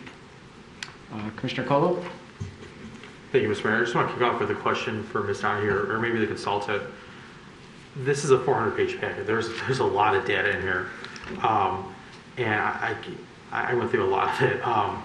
Looking at the level of services, I mean, we see letters. We're going from D to C in some cases, D to E, and there's a lot of changing level of services. In really layman's term, what's going on here, and what's the difference between a level of service of a D to an E? If traffic does slow down, how much are we talking about slowing it down? And when? And when? Thank you. Yeah. So I'll answer that question. So when we're talking about level of service, this kind of a metric that we use, A being the best, meaning free-flowing traffic, very little delay, F meaning congestion. So in Southeast Michigan, we look for Ds, which I know is not great, but if I get a D, it's a good day. So I'm looking for Ds or better in our operations. When I see E's or F's, that's when I'm looking for what mitigations, what solutions can we come up with to make this better. In terms of delay, we're talking in terms of seconds. So to help demonstrate that, we put that in our table so you can see the increase in delay that goes from, say, where we change from a D to an E, and it may be a matter of just a few seconds that changed in the delay per vehicle. So it's really not a lot of delay as you're thinking about it. So when I look at this, and what I see was where we were getting our level of service E's, where we went from, say, a C to an E, we increased our delay by 25 seconds. And that was on our northbound approach. And what happened was you most recently did signal timing optimization on 13 Mile. So we took those signal timing optimizations on 13 Mile and put them into our model. Well, the 13 Mile model did not include a road diet when they did the signal timing optimization. So If this road diet is implemented, we would need to tweak the timing that we just implemented at 13 Mile to account for the geometry at Rochester Road. So that would mitigate the impacts that you're seeing here. So just so I understand, you think that any deficiencies, which we're talking about less than half a minute, and in some cases just like, I'm reading once, just 5.5 seconds, that could be mitigated by changing the lights? Correct. So that's the key to what you're seeing on the road diet, is to make sure those signal timings are optimized. And as you saw, I'm sure, on 13 Mile, those were implemented, I believe, last week. If you've had an opportunity to drive down that, it probably feels a lot different than it did previously. So the idea is to coordinate the signal timing such that you don't get those traffic backups all the way along the corridor, so that you don't end up with a whole bunch of delay. And the delay is what causes the cut-through traffic, because people get stuck at the light and they say, forget it, I'm going to cut down a side street and go around this delay. So you have that progression. You don't end up with the delay, hence you don't end up with the cut-through traffic. Yeah, that's interesting. And I'm sorry, I just want to ask one question on top of that, and that's during like peak traffic hours, right? Like at 3 a.m. there's no issues. Correct. 2 in the And I'll be honest, I guess I've been driving Main Street in Campbell for 14 years now, with, going back and forth with my kids and everything like that, and I don't really notice. In fact, actually, I did notice Main might have got, I guess I don't rush hour traffic all the time, picking up my kids from school, taking them to soccer games. I don't notice long backups. Can you speak to the fact that, there's been some comments about distribution of traffic and human behavior, that, Main Street, everything went to Rochester, and now Rochester is all going to go through cut-through. And I think you kind of talked to it already.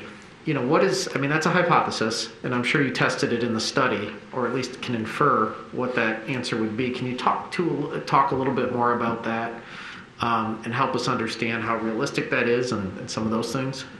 So I did look at the traffic volumes on Main Street as compared to Rochester, and the volumes on Main Street were slightly less than the Rochester Road traffic volumes, but I didn't see a huge disparity.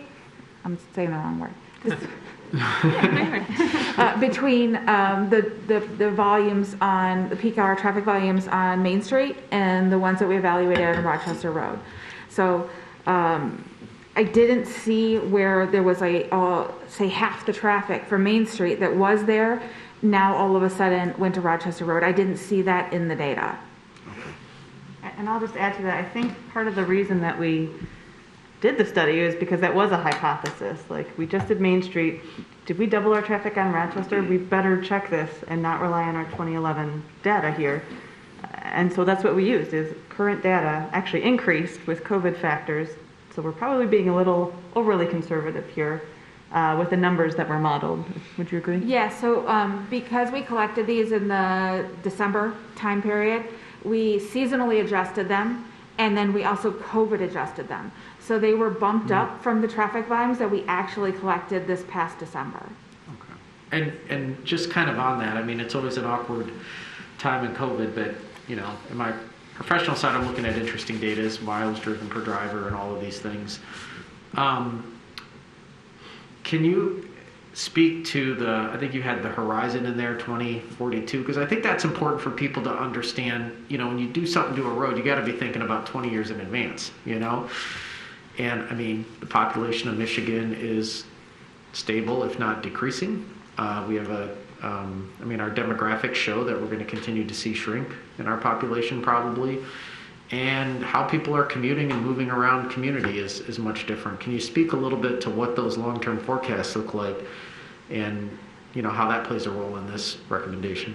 So for purposes of the analysis, we had to assume some sort of growth rate, just to make sure that we were designing to accommodate a future traffic volume.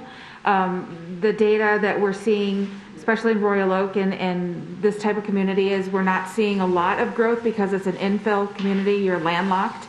So any new development that's going to come in is going to take the place of something that was already there. And then So what we did is we did apply a 0.25% annual growth rate for the 20-year build out that we had. So it ended up being about 5% on top of the traffic volumes that we collected, but just to have some additional traffic volume that may not be from Royal Oak, but may be from surrounding communities that is using Rochester Road. Okay. So you took a conservative approach in there and said, hey, let's put growth in. Let's test this thing with growth. Even though realistically you can forecast that it's going to go down. And you said, let's test the worst case and let's put some growth in there. Yeah, we pulled the SEMCOG data, the Southeast Michigan Council of Governments 2045 projections to see what their growth was, and it was stagnant or negative. Okay.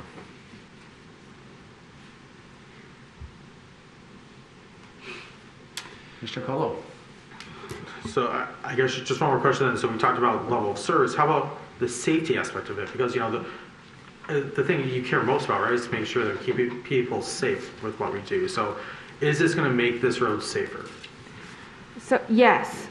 So when we did a highway safety manual analysis, which is a predictive analysis to determine, based on the traffic volumes and our geometry, what are the predictive crashes if we change the roadway width, in this case going from a 4-lane section to a 3-lane section. So that was what we included in our study. The evaluation only included the segment crashes, so those crashes that would be affected by a road diet, not at the intersection themselves, but just in those middle sections between. That's what's included in the highway safety manual analysis. And let me pull up those numbers. But I believe it was right around 17% reduction in crashes, in segment crashes. So this is a predictive analysis that's put by the Federal Highway Administration. So what we're looking for is reducing crash potential. So reducing crashes by 17% certainly is a good benefit of a road diet, in addition to reducing speeds through the corridor. But we also want to make sure that, you know, we're not impacting progression and by improving one area, causing problems in another. So that's why we do the whole study holistically to look at that. And I'll just add to that in terms of safety. There's certainly the traffic safety aspect. There's also the comfort level of people that want to use that corridor as bikers, joggers, walkers, taking your kids somewhere. You want to cross the street. It is really uncomfortable, and there's really no good crossing points along Rochester except at the signals themselves. So I think that's another added benefit of doing a road diet here, is you're really adding that comfort level for non-drivers who want to still use that corridor. So if I'm understanding this correctly, with minimal impact to the travel time, this will increase the multimodal safety on top of this major structured road in the city. I believe so, yes. Okay. Mr. Fursh. I just want to talk about the cost a little bit, because we've heard the comment saying, well, you know, if you don't do the road diet, then you can spend these millions of dollars someplace else. You're going to spend millions of dollars on this road, whether there's a road diet or not, because it's going to get resurfaced. The question is how it's going to get resurfaced. Do you have any cost comparison between if you just resurface or you resurface with the road diet design? Yes, so you're correct. If we do this project, like, we're spending that money. In fact, we are doing this project and we are spending that money. And MDOT is paying for 80% of it, which is fantastic. Well, 80% of the 1 mile, so let me clarify. So I have the numbers somewhere in front of me, but I think it was 2.9 million was the road cost if we just kind of leave the curbs where they are. So we could still do a road diet with that, spend the same amount of money. Striping is like pennies when you're looking at a major road project. So whether we stripe it one way or the other, that's not going to make the difference in the overall budget. If we are talking about moving curbs inward, so narrowing our pavement section, there's definitely some benefits to that, but that's a big cost. That's about $900,000 extra that we'd add to the project to move the curbs, move the drainage structures, rehabilitate behind the curbs, add to driveways where needed. So that is a significant cost, and that also it kind of ties our hands. Like if for some reason the road diet is problematic, you can't easily go back to the way it used to be if you do decide to move the curbs. So I think that's maybe what got lost when talking about the cost of this project is like the road diet itself doesn't cost $3.8 million. Doing the road project is did I do this right? 2.9. And then with the additional, it's the 3.8 if you move the curbs. Okay. Does that make sense? Yes, it does. Okay. Thank you. And just one question on that, though. But 20 years, I'm sorry, Commissioner Otis, it's on the cost topic. When we go to repave that road, if you brought the curbs in, then it would be less money to resurface it later. It's less money to plow it, maintain it, all of that. So it's... Absolutely. You really will see that cost when you're 15 to 20 years down the road and it's time to resurface it again. That's when you see that savings. So there's a payback over the lifetime of the city, maybe not it the takes a lifetime while, of every but yes, individual. it's there. Okay. Sorry, Commissioner Douglas. Thank you, Mayor. Just a couple questions. When we changed Main Street to 3 lanes, how did it affect backups at intersections? So we never did a traffic study after the road diet was in place. So I don't have data. I have observational comments. You know, I live in that neighborhood. I drive it during the morning and PM peak hours every day. And I have never sat at a signal for more than one cycle. So I'm not seeing a problem with that. A lot of people have questioned, like, you should study Main Street before you make a decision on Rochester. But Main Street's a different animal. If Main Street's working, that doesn't mean Rochester is going to work or not going to work. They're two totally separate things. And so I've heard that suggestion quite a bit, is we should really look at Main Street before we make a decision here. And I don't think that's going to give us any information that's really going to help us make a Rochester Road decision, if that makes sense. Okay, thanks. And my other question is, how will you manage the traffic coming out of, what's the elementary school on 13? Oak Ridge. How will you manage conflicts with the traffic coming out of Oak Ridge onto Rochester and the fire station there? So, I mean, there'll be a center turn lane now, which will be great when you're trying to get into Oak Ridge in the morning. There can be a really big backup of left turns, and it's really easy to miss that when you're coming right off a 13 mile and have to slam on your brakes. So I think it's definitely going to help in the morning with drop-offs. When it comes to leaving, yeah, it might be a little bit harder to turn left out of there if you have parents still trying to turn in to Oak Ridge off of Rochester. But there's also, I think, 3 other access points to that school, and depending on where your kids are, that's where you go to pick them up. The fire station itself has its own traffic signal, so you know we can control the traffic flows and get those fire trucks out when needed. That's the whole reason that one signal is there. Okay, thank you. Mm-hmm. So just building on that real quick. So we don't see fire trucks being an issue or emergency vehicles with the 3-lane proposal. That's not going to be, there's not going to be any sort of inhibitors for them to do their job or get to where they need to go. In fact, arguably, they'll spend less time, at least 17% less accidents they have to address. I mean, Perhaps. You know, somebody at the public comment brought up a great comment that if you're going to have these pedestrian crossing islands, then you lose that benefit of being able to zip down the center turn lane with emergency vehicles.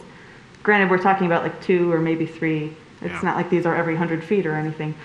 And they are mountable, but they will have signs. So you can't drive right through them. You can kind of go alongside them if you had to. My hope is that drivers know to get the heck out of the way when an emergency vehicle is coming and to move down the road. Again, if we have a bike lane there, there's enough room for them to scoot over and the and those pedestrian crossings too are spread out from the big intersections where the lights are, where any backups would be, so you'd have a string of cars that'd be able to move over. It wouldn't be tied to an intersection, so to speak. Correct. In fact, where we've kind of tried to preliminarily place them, they're almost like at the quarter-mile points. So then another question we had come up, which is interesting. What about people pulling onto Rochester Road? We talk a lot about traffic flow going back and forth, but if you live in the neighborhood, and again, my only reference point is just, you know, going up and down Main Street, sometimes go visit friends or whatever, and pulling out. I mean, I don't know if it's good or bad. I've never frustrated, but you know, what does the science say? You want to comment on it? Yeah. So this, I should have sent, I sent her I have a FAQ of road diet because the same questions come up every single time we do one of these road diets.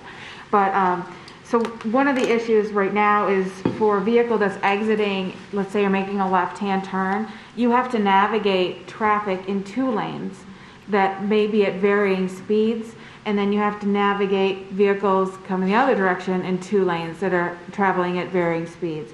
When you change that to a 3-lane, nobody's driving in the center left turn lane unless they're turning, and you only have to navigate 1 lane in each direction to find those gaps. So it actually makes it easier to make your turning movements from a side street because you have less lanes to conflict with, which also gets into the safety because now you have less conflict points for your turning movements.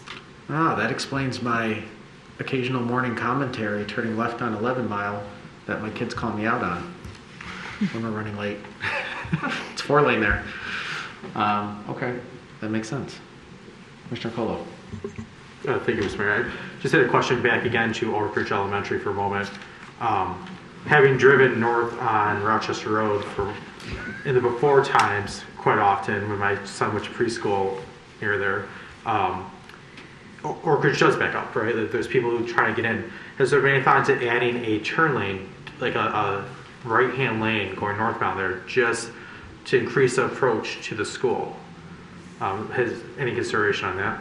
Yeah, I think that's something we'll be looking at with design because we're already doing that for 13 Mile Road. That's one of the recommendations at all these major intersections, that we still keep dedicated right turn lanes so that you don't have that excessive stacking. So in that case, I think you just continue it back all the way to Oak Ridge, potentially all the way to the fire station. Keep it wider at that point in the road just to help alleviate any potential congestion there. Again, I don't think we saw that there would necessarily be, but it's an easy enough add that might make us all feel a little bit more comfortable. Perfect. Thank you. Commissioner Dubak. Thank you, Mayor. I'm trying to stay focused on the data because I'm like the mayor. I'm on Main and Campbell during rush hour all the time, and I've not noticed any wild inconvenience. Actually, I think they drive smoother. Yeah. So we don't have a study on Maine, but have we seen any spike in speeding complaints from people or cut-throughs or petitions from the neighborhood about us needing to address a spike in cut-throughs in the neighborhood? Do we have any information like that? The only complaint that I can recall, I think it was the street just north of 13 Mile, was having trouble, or maybe it was I think it was 13 Mile, making a left turn. Like sometimes the traffic would stack too much from 13 Mile and they were having some issues. And so we looked at that at the traffic committee probably a year or two ago. Beyond that, it's crickets. I don't hear anything about Main Street being a problem until we put this out, and then all of a sudden it was a failure. It was a disaster. It's like I have never heard this before. So a lot of those comments really surprised me. Well, I know it'd be completely unreasonable to assume that my perception is the reality and the facts of the situation, but I feel like all the data we have does back up that we're not having these tremendous problems on Main and Campbell. Correct. I think we would hear about it. We do hear periodic complaints about Campbell. I don't hear them about Main Street. As far as timing goes, I mean, there's still I-75 construction stuff. Are we concerned about how that timing is going to work out as people are legitimately using Rochester as, a workaround to the ongoing, I-75 modernization project? I am concerned always about I-75. They're finishing their project in 2023. So while we're building this, they'll be finishing southbound I-75 between 13 Mile and 696. Not great timing, right? But I have to use this funding in that year. I'm not allowed to move it. So I think during the construction year, that's not going to be pretty. Beyond that, I think both will be done and we'll be in good shape. If we were go to the route that expands the curbs and not the bike lane, I'm not sure I see a demand or necessity for an additional bike lane, but I do like the idea of additional green space. I mean, do we have the math on how much additional, how much concrete would be turning into green space if we increase that easement there, the grass in the easement?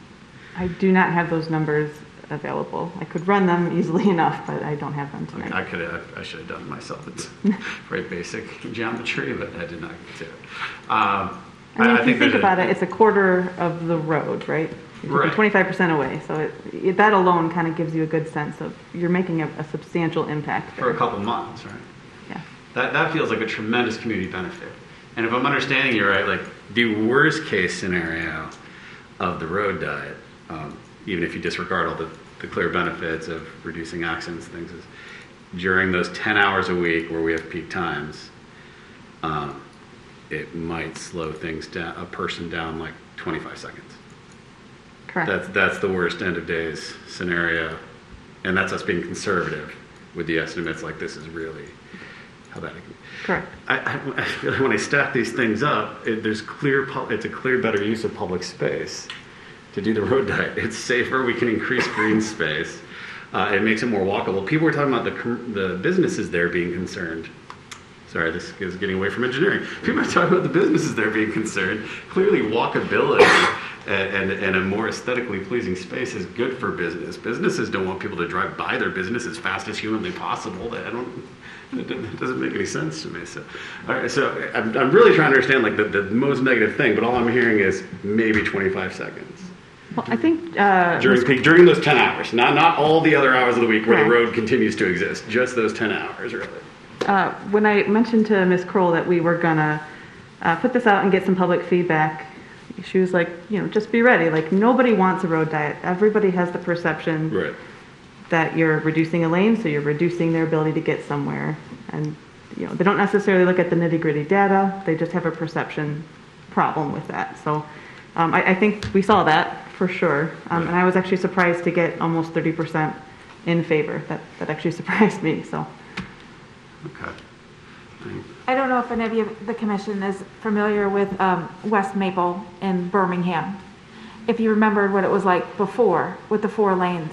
And we went through the same process. It was exhaustive, and they love it. If you drive down it now, it works just fine. Mm-hmm. It's very comfortable. They opted to go with the wider shoulder. It's not a bike lane, but it works really well. And part of that was timing the signals between Cranbrook and Southfield to make that work really well. So we didn't increase travel times. People feel more comfortable. The feedback we've gotten has been tremendous. People that were adamantly against it came and turned 180 and said, this is fantastic. So just for example, that was one that we did in the last few years that we had so much public pushback. Right. And it was in the papers, you can Google it, and then complete 180. I'll just say, in fact, on that one, in our research for the Main Street one, I believe I was looking at that one closely or whatever, because I remember the guy that started the petition up there. They interviewed him on the news. He's like, well, I kind of regret doing the petition because now I like it. It's much better. And, but yeah, I'm sorry, Commissioner Buck, you still have the floor. I just wanted to. I think everyone's asked really substantive questions, and it's such a solid report. I'm really just trying to poke holes in it, and I can't think of anything other than I don't want to get yelled at.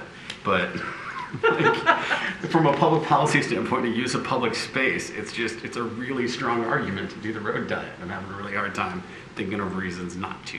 I mean, long term, it's financially responsible because you have less road to manage and maintain. You reduce traffic accidents. You add the green space, which is great for a lot of reasons, but most importantly in those neighborhoods, it prevents and helps address some of the backup issues that, quite frankly, you can't build your way out of.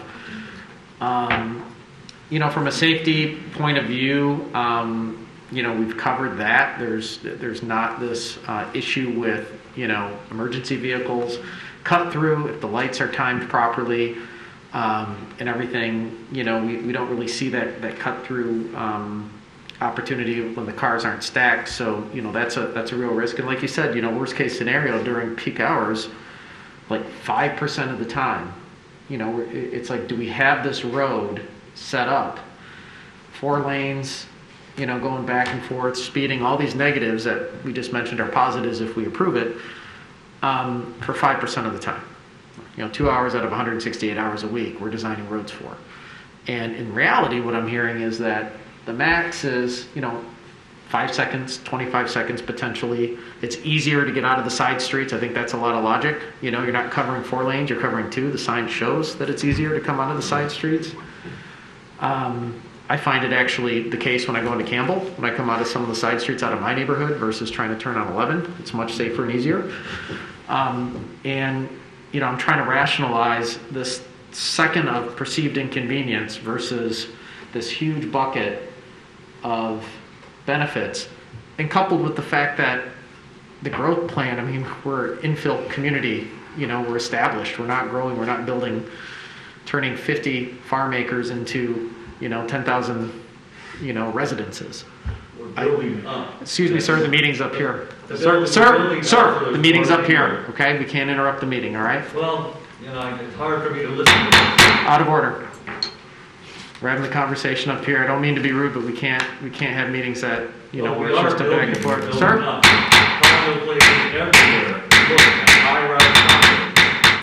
Sir? Out of order. But just, please, I'm sorry. It's hard to listen to this. You lie. Well, if it's hard to listen, you can leave at any time. All right. Don't interrupt our meeting again. Okay.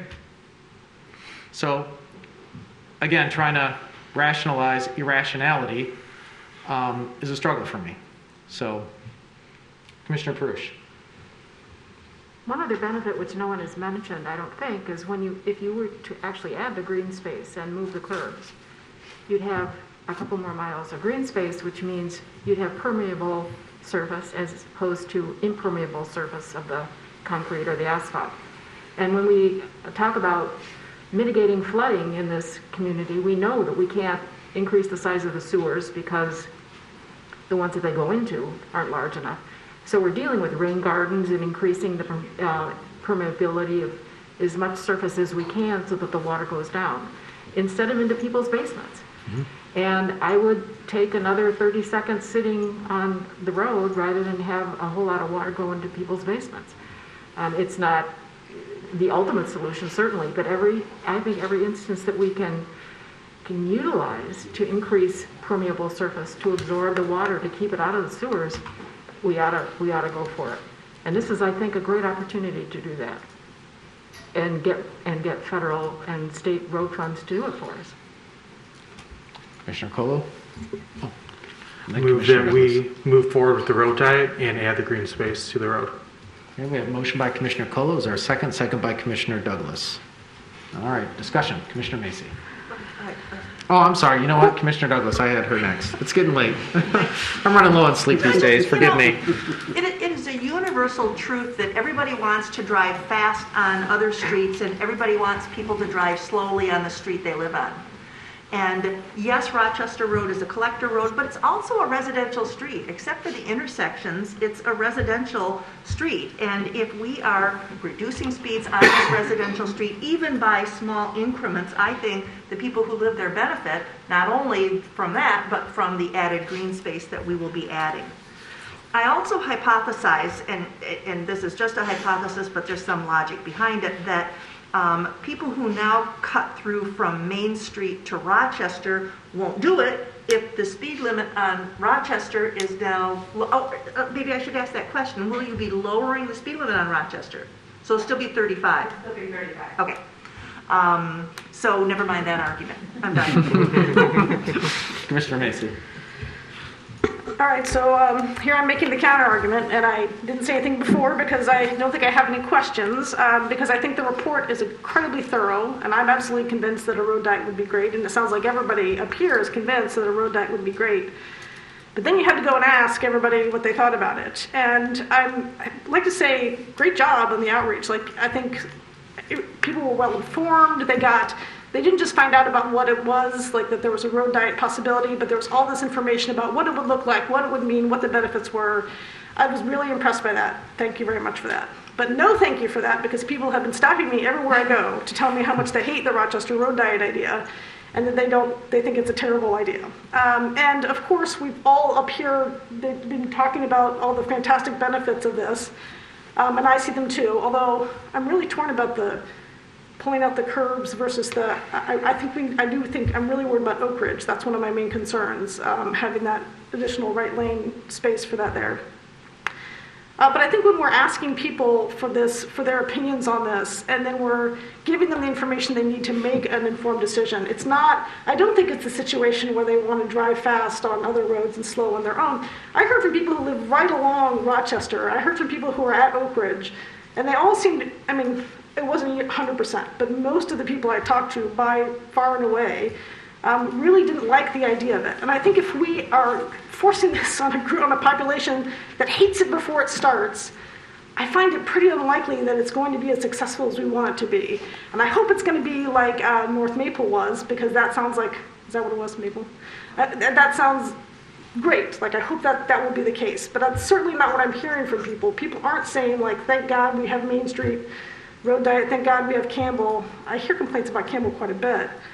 So to me, we're balancing out the good of this, all these great things that we can see, and then we're balancing out the fact that we asked people and informed them. People know what the benefits are. No, people weren't saying, it wasn't a situation where people were saying, I hate bike lanes. Why are we having bike lanes? When there aren't even bike lanes proposed on this, sometimes we have that situation where people don't know what it is they're getting into and they don't like it for that reason.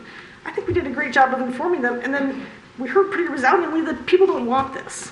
And so I'm worried that forcing it on them isn't going to have the outcome that people are going to live happily in harmony along this road diet in Rochester. So I feel like when we ask the people and then we tell them, never mind, you're too stupid to figure it out, we're causing more problems down the road. I don't think we're forcing a solution on them that they've made it very clear that they don't want. So, like I said, I think the road diet sounds great to me. It sounds very much like it's going to get passed, but I'm going to be voting against it because I feel like I've heard from people who understand that this isn't what they want. And I appreciate that, and actually I appreciate the engagement because we did hear some things back, and I think some of those things, and I don't think anybody would say I don't want more water, or I don't want a reduction of water in my basement. I don't think people would say I want to see increased traffic accidents. I don't think people would say I want to see increased pedestrian, opportunities for collision. I think what I garner from the public feedback is sort of this FAQ thing, right? People say, I don't want this because it's going to just create a zoo of traffic. And we haven't seen that on Main Street. We didn't see that on Maple in the one example. And the data here shows that we're very unlikely to see that on Rochester. So if their conclusion is, I don't want this, based on premise that are false, then it creates a different layer of evaluation by this committee. So that's how I'm looking at it, because there's a lot of things we do that, everyone would say, well, I want, a big public pool. Okay, how many cops are you ready to get rid of? All of them to pay for that? Once you look at the facts, things change a little bit. So for me, what I'm looking at, I took an oath. It was my personal decision. I'm always going to put public safety paramount. I've asked a lot of questions about the safety of a road diet, and it above and beyond shows that this is the safest thing for pedestrians. It's the safest thing for motorists. It's the safest thing for our environment. With the stormwater backup, being reduced. And so that's my basis. And the arguments of inconvenience, I don't see how those are the strongest arguments. I can understand where people are coming from. I can understand, based on, their experience, where they would say, oh, that's definitely less lanes equals more traffic.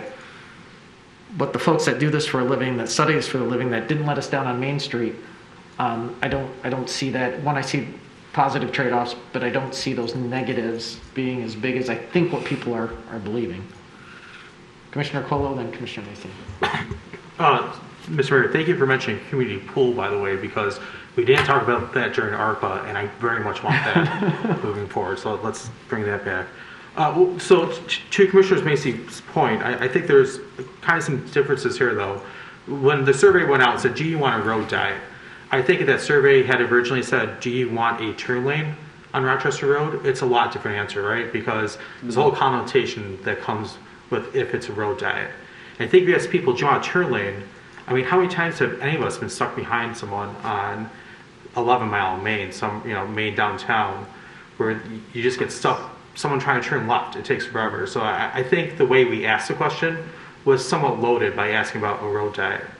I also don't think a lot of people had all the information about the different levels of service. I mean, it took a long time. It took digging through a 200-page packet just to find that it's 5 seconds at points, at maybe 30 seconds, and then that doesn't even count the fact that we could change it with lighting, change it of the timing. So there's a lot of nuances that go into this, and so yes, I am happy we sought out public input.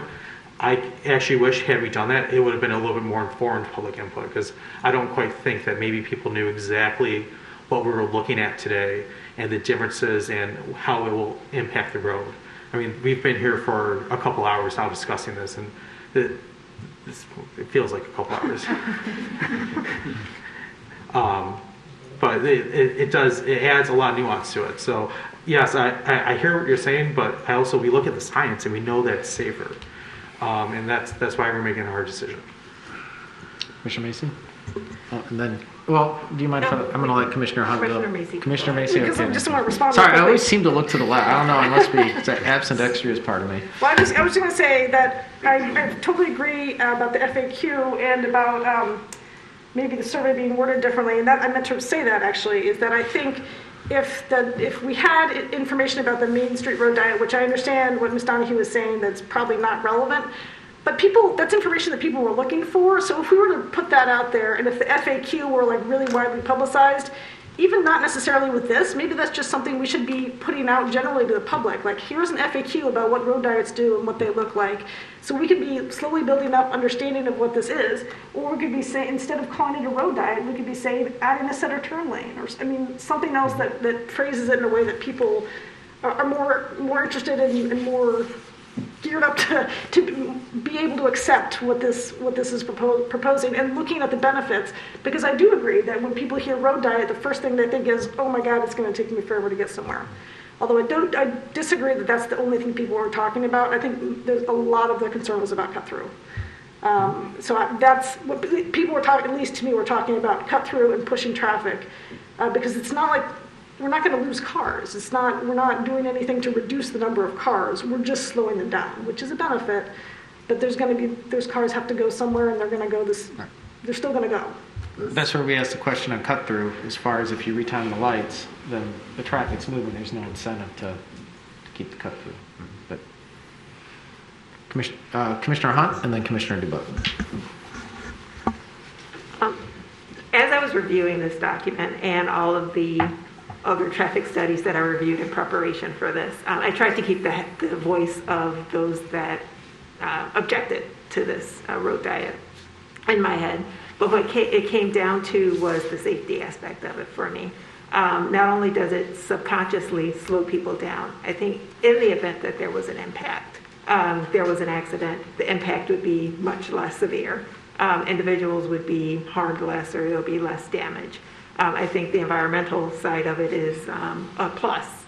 But I do believe that this diet would be a much safer transportation for both bikers, walkers, and drivers. So it's just my thoughts. Good. Commissioner DeBook. I'm good. Okay. All right. So where are we at, folks? Could I make one more point? Some motion. Yes. I apologize for interrupting. I did want to make one thing clear. At the north end, we're really talking up to 13 Mile because that's what we're building in 2023. We still have 13 Mile from 14 Mile, which is scheduled for 2026. Clausen owns half of that road from, let's say, 13.5 Mile up to 14. I've been really struggling to get feedback from them if they're in favor, if they have issues. So that could be a potential something we need to talk about further down the road. I really can't say if they're in favor or not. So we could at least go up to 13.5 Mile road. Beyond that, we'll have to decide what happens. Okay. Motion on the table, Commissioner Colo. No, sir. Any other discussion? All right, I'm going to call for the vote. All those in favor say aye. Aye. Those opposed? No. Okay, the motion passes. All right. Politicians, don't listen to the people. Sir?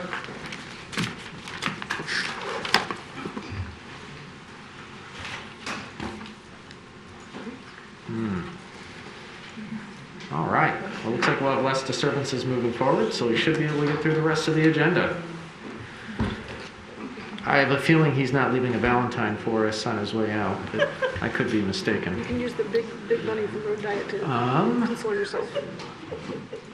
This brings us to item 11, approval of appointments committee recommendations. Oh, I see.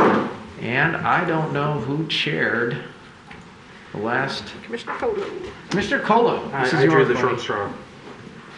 Mr. Mayor, we met on February 7th to discuss several vacancies that have popped up over the last couple months. We had a lot of great qualified candidates. We've had, I thank Ms. Davids for pushing out some social media posts too. I think we've gotten some more applications recently. It's always great to see people interested and wanting to be here and wanting to be part of this the decision-making process. So I move that we accept all the names that we received before us tonight. A motion by Commissioner Colo. Is there a second? Second by Commissioner Douglas. Discussion? I'll just add my normal line of appreciation for all of those who step up for civic and civil service. It's not easy, as you can see tonight. You know, you always get criticism in today's divisive world where people seem to get a little challenged with their understanding of how the democratic process works. You know, folks can put themselves up there, and you know, we're just really grateful that we still have people in the community that are willing to step up and serve on these boards and out of their own free time. And you know, we should appreciate them as such. So I'll be supporting this wholeheartedly. All right, with that, I will call for the vote. All those in favor say aye. Aye. Those opposed? Motion passes. All right, this brings us to 12, which is the approval of Department of Public Services fuel system repairs and upgrades. Mr. Filipski. Good evening, Mayor Fournier and City Commissioners. Yeah, so as the report indicates, we have 3 fuel tanks that we maintain to help run our fleet of over 260 vehicles at DPS. In October, we kept running into this issue where we were getting alarms and having to have service performed on these tanks. We realized that there was a fault with one of the seals. So in order to fix that, we obtained some quotes. And also in the process, talking with staff, realized that there's a lot of other important upgrades that we should make while we have a lot of this concrete exposed, including conduit, both for electrical and actually for the fuel, and then replace the pumps, which are well over 20 years old currently, the dispenser pumps. So we solicited bids, received 2 bids, the low bid from Oscar Larson to perform this work. And let's see, it involves a number of other additional upgrades to some of the accessories to our fuel system, including, as I mentioned in the report, the old dot matrix printer that maybe the museum might want when we're done with it. So that's it. That's my item here, and that's asking for approval to sign the agreement and move forward with those improvements. All right, questions for Mr. Filipski? Commissioner Macy and then Commissioner Pursh. And then Commissioner Douglas. I was just going to move approval after a really long discussion of what I think about this and fuel tanks. So just move approval. Oh, we have a motion by Commissioner Macy. Is there a second? Yeah, 50 seconds. Second by Commissioner Pursh. Discussion. Commissioner Douglas and then Commissioner Colo and then Commissioner Pursh. I just want to say you had me at dot matrix printer. That's all. Commissioner Colo. Mr. Filipski and I have talked about this. I hope at some point we're stop talking about fixing our gas tanks and start talking about buying EV charging stations. We are We are, and we're working towards there. And I know you're working diligently on it. I'm really excited for us to get that conversation going, and I know you will bring it to us in the near future. Yes. Thank you. Future. Commissioner Prush? Our 3 tanks are not steel tanks, they're fiberglass tanks. Correct. Yeah, that's a good point. Okay, good. Yeah. I just want to point out to the commission, I don't know if you read some of the fine print here, that it says in the Oscar Lawson report, the state inspectors, DEQ, or whatever they're called now, in Michigan will likely require environmental work to be performed in order to replace the existing lines.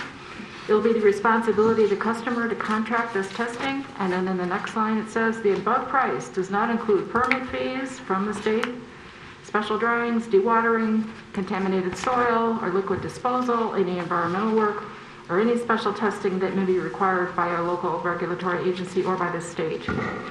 I did environmental litigation for a long time, and this was back in the days when environmental liability for underground storage tanks that leaked was strict liability.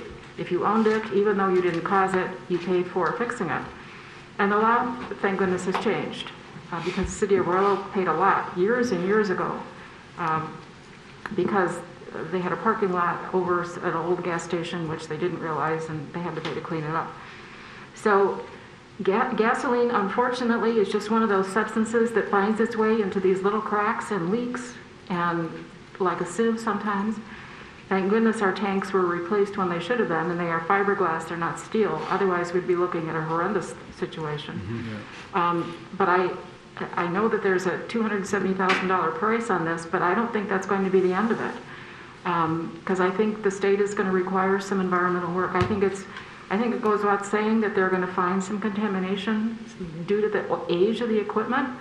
It's not our fault. It's just because that's the way gasoline acts. And so I just want everybody to be aware that you might have to come back to us at some point in time and just say, we need to do this to add on to this contract or to pay for permits or other inspections or other work, whatever, because that's just how this is. So I just want to make everybody aware that that's probably going to happen. We'll keep our fingers crossed that it's not really ugly, but I would be amazed if we escaped without any other cost to this. If I may, that thought crossed my mind as well, and I do worry about that as well, and I equally hope I don't have to come back and ask for that. I don't know if it's good news or bad news, but as you know, we did have a big cleanup. That was a cleanup site at the DPS facility that we just closed out not long ago, so we did have to do a number of actions involved with that, and we're clear as the last time they checked that, which wasn't too long ago. I want to say maybe within 5 years. Yeah, So it was a big effort, and I know that it was a problem for a long time, and it was related to the tanks. Yeah. But there again, it's old equipment, and gasoline just has a mind of its own, and we'll just keep our fingers crossed that it's okay. Me too. The gift that keeps on giving. Really.